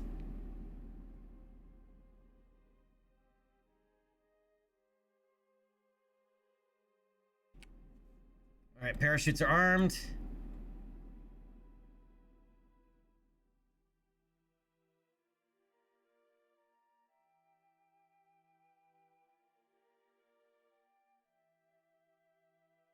All right, atmospheric interface.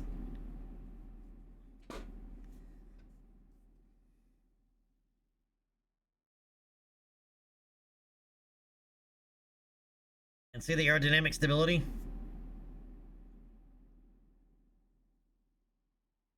There's no control over this.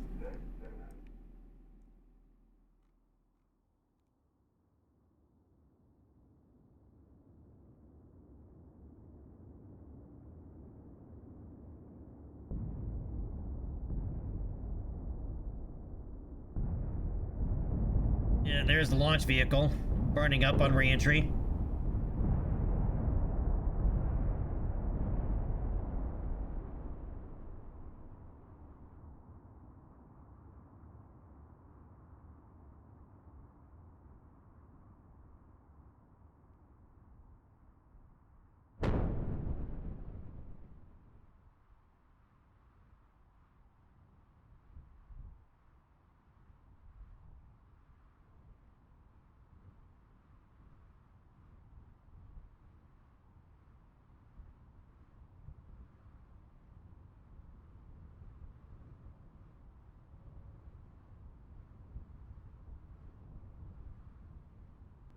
But perfect demonstration of why I like aerodynamic stability on re-entry.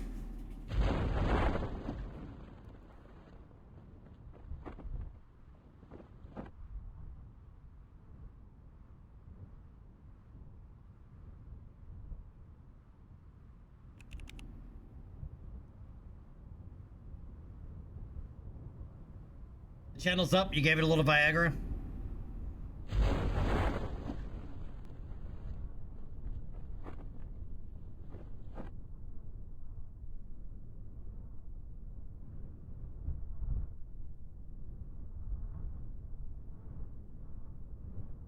"17 meters a second we're descending at, and we don't even have the main chute open yet.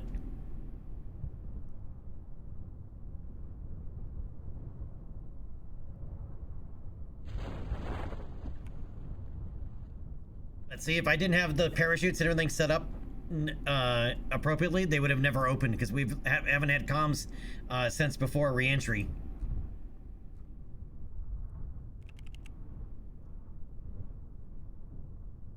And we are 509 kilometers downrange distance from the KSC.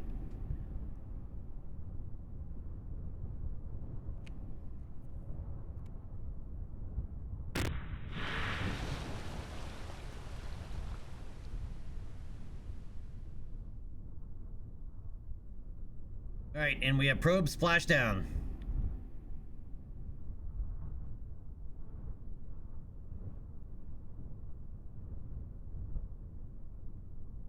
All right, let's go ahead and recover vessel.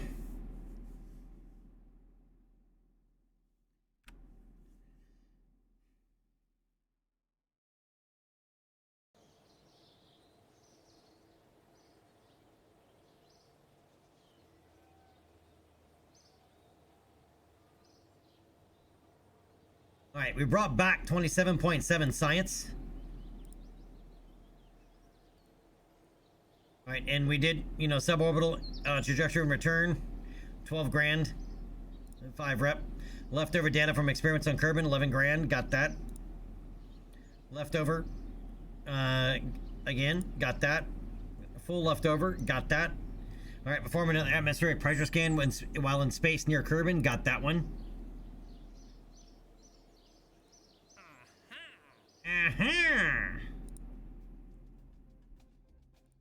Yeah, So the only one we did not get is this one because we didn't go high enough.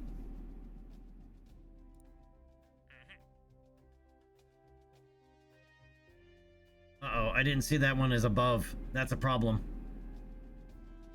Above is a problem. Wait, wrong one. Above is a problem. I thought all four were below, but nope, one snuck in. I don't know if we can do a crewed flight that high, even with a rocket boost assist.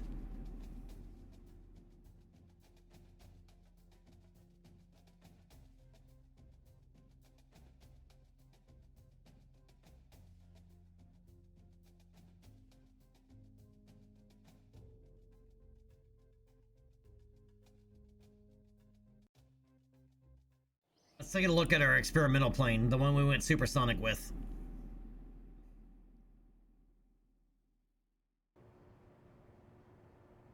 Which boosters did I use with it?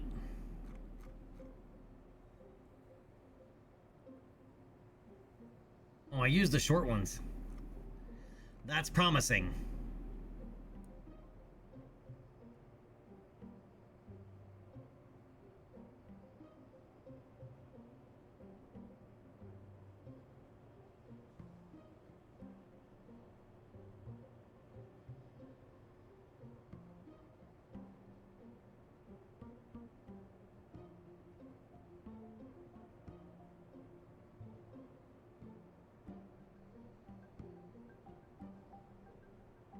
No, I think we're gonna have to swap these out for the stock retractable landing gear because these landing gear are really unstable.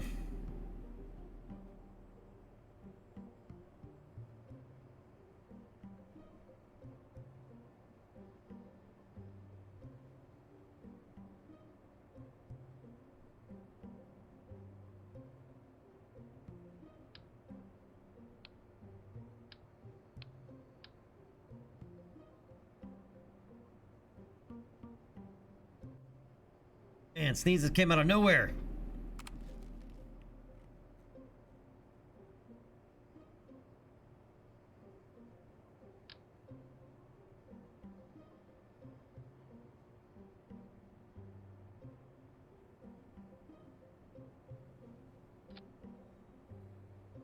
Oh, don't stick to that.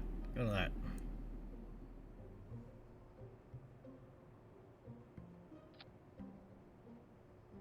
Oh, that's problematic.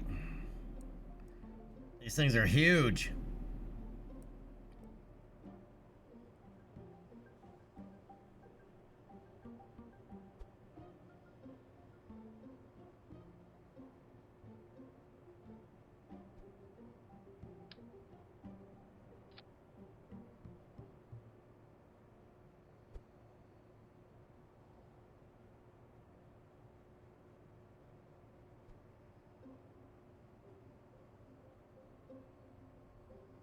I mean, those are flippin' ginormous.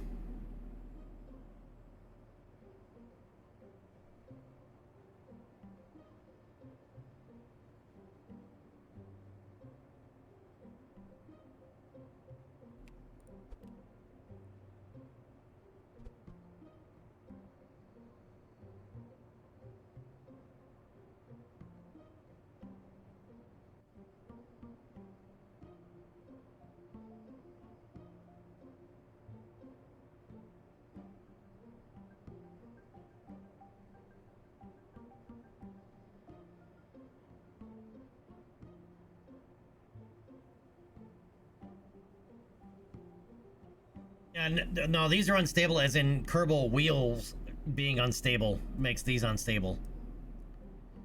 And yeah, this won't burn off the tail.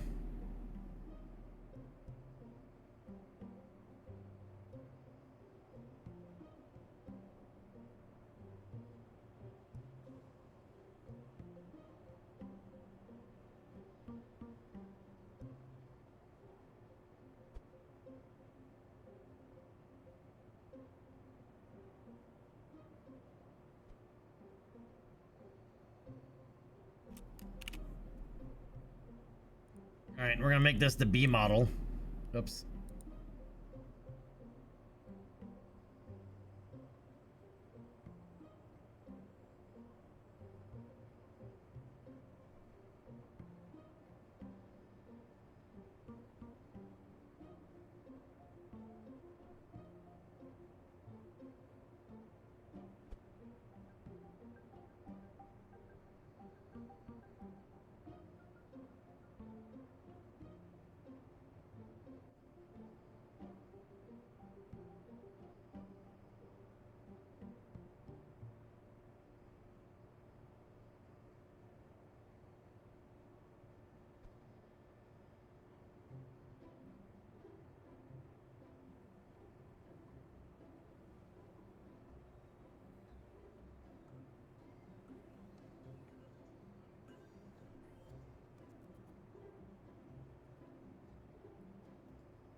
All right, we're gonna have to do a natural takeoff. We're not really gonna be able to pull up. All right, test flight, Valentina. This is to see if this will even work.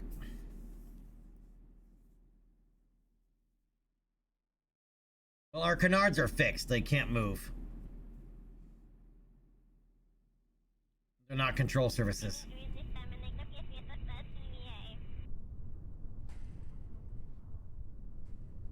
See what I mean by the landing gear?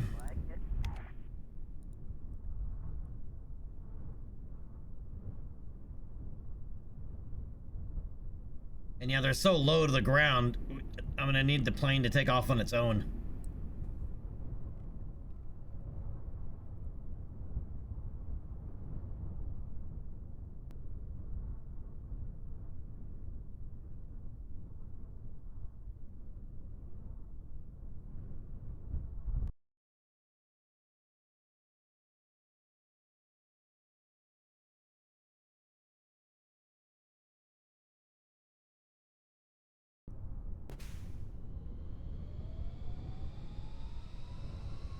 Alright, so the goal here is just to see if this thing can even get above 18,000 meters.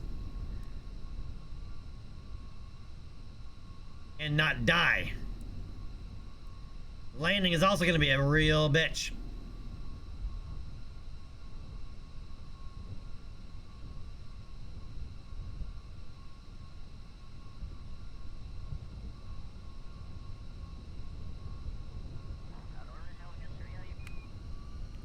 Alright, Val.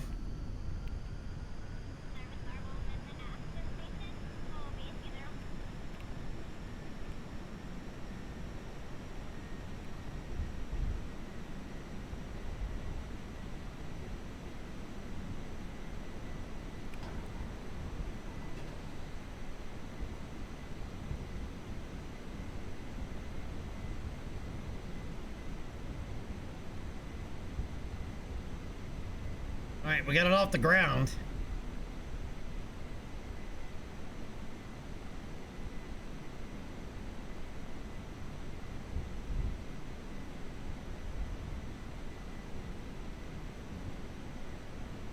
Captain Serby, what's going on? How you doing? And thank you everybody for the follows. Much appreciated.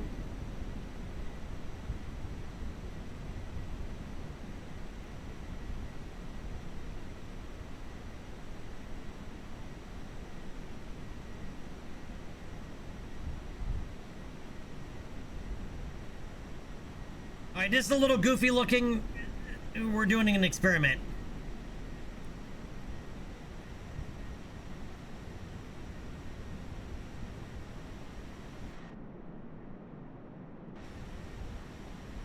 Right, as we have a contract to clear 18,000 meters that I took by accident, and I gotta see if this can do it.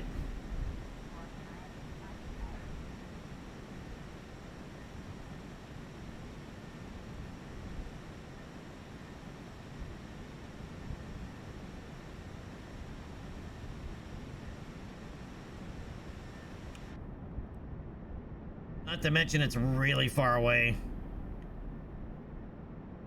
Yeah, that one, it's above 18,000 meters. The other ones are below.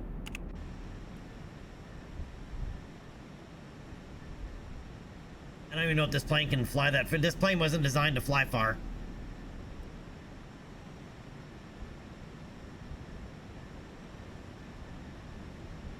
In fact, this tank is empty. It's meant there just as a fuselage piece.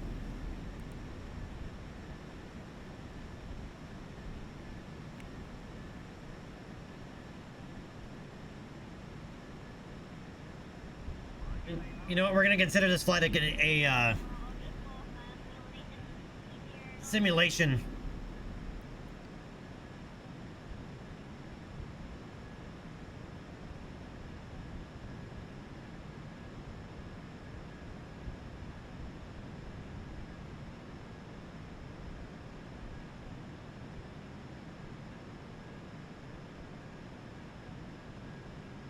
So I don't have to fly it back.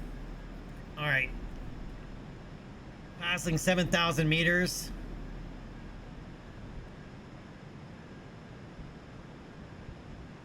Speed is coming up some.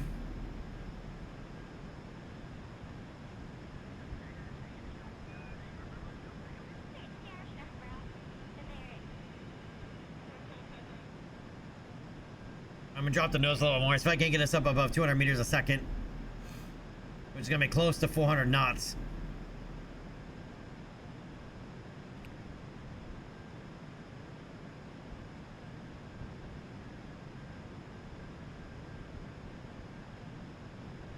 There's 200 meters a second.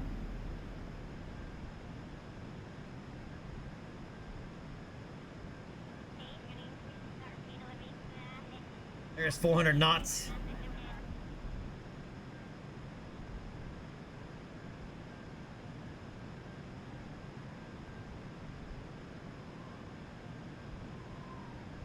I'll lose a little bit here because I'm gonna see if I can't get through 8,000 meters. And then we're gonna punch it. Alright, there's 8,000 meters coming on a time warp. Alright, hit it, Val, in 5, 4, 3, 2, 1. And yank that nose up.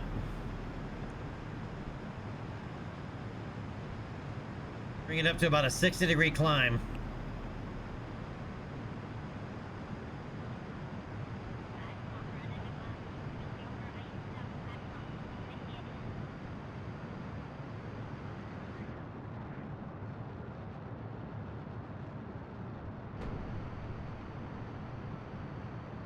Our apoapsis is over 18 kilometers.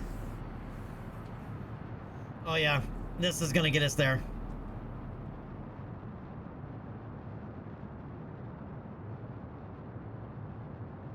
Yep, there's 18.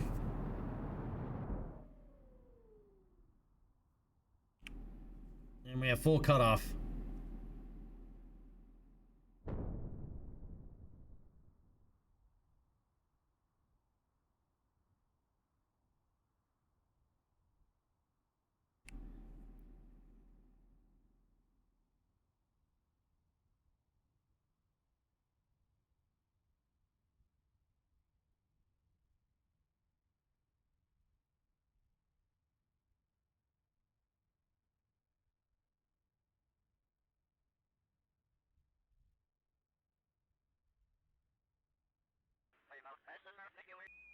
And we have no flight assistance on at the moment. No SAS, no atmospheric autopilot. I also just want to see how aerodynamically stable it is. Right, because I mean, we're up here at below supersonic speeds.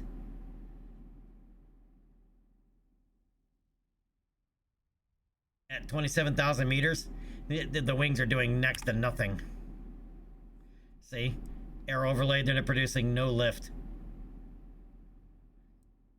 Very, very little lift, you can see it. Alright, we're supersonic again.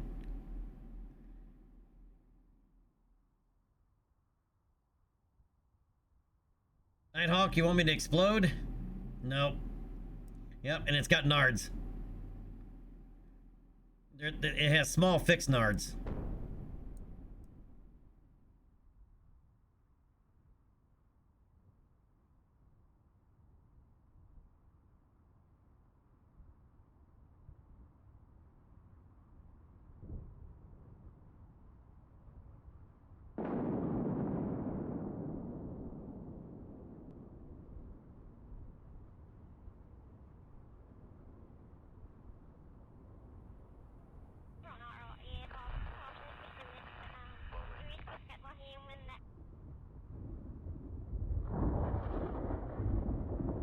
And all it took was just a little bit of trim.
Nice and stable. All right, so this will definitely clear 18,000 meters. Problem is, I don't think it can fly that far. I mean, we have this whole tank that's empty. It never had any fuel in it.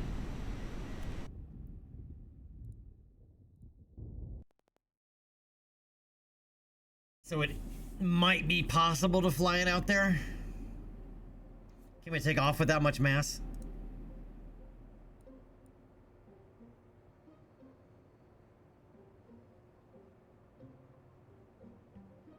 I meant to increase fuel flow. There we go. So it'll drain that tank first, because this is primarily designed.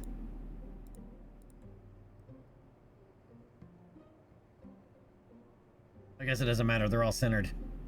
It doesn't matter on fuel flow priority. Won't matter. It won't affect the center of mass. So it is possible if it can fly that far.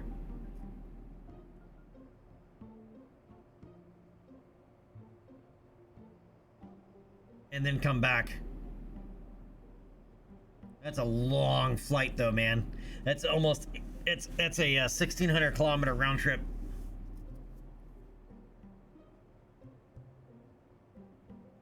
Oh shit, yeah. No, thank you for reminding me.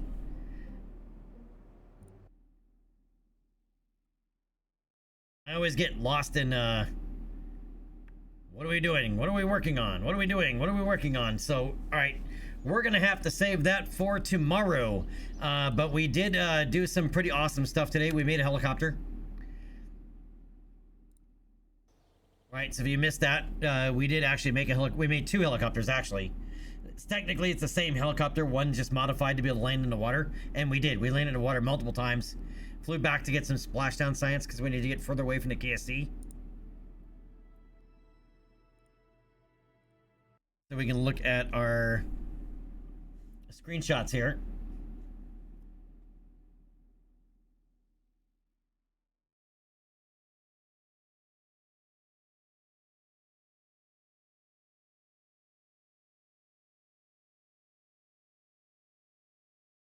Yep, so there's our longer range airplane. This one can fly out there. Problem is it can't fly that high. Right, but we actually did land a helicopter in the water, and we actually flew it around. I mean, the pontoons look a little silly, but we were flying around in a helicopter. And I gotta fix this. I got a file to fix the missing textures on this, but we actually made. I didn't take any pictures of the other helicopter, huh? I was too busy learning how to fly it. But we do actually have a functioning helicopter. All right, so if you missed any of this episode, today's episode, it will be uploaded to YouTube. It probably won't be ready until tomorrow, but I'll start uploading it tonight. Right? If you need access, if you want to see the whole beginning of this series, which today is only episode 4. It is all up on YouTube, which you can find right there. So hit that link and give me a subscription over on YouTube if you would. And once I get enough, I'll actually start doing some dedicated YouTube content. I'll probably do some of that this week. I really need to. Like tutorials on how to install mods, because I've had that question come up quite a few times. Right, how do I actually install mods? All right, also, if you want to share all of your KSP stuff, there you go. There is my Twitter, X, whatever the hell you want to call it, Blue Sky, Discord. We have a whole section dedicated to Kerbal Space Program in Discord if you want to ask any questions, you know, if you need help, or if you just want to share, you know, your own screenshots, what you've been working on, you know, mission reports, all that stuff. But otherwise, you guys have a great morning, great night, great afternoon, great whatever it is, where it may be. I'll see you guys tomorrow. Until then, stay dangerous. And thank you again, everybody.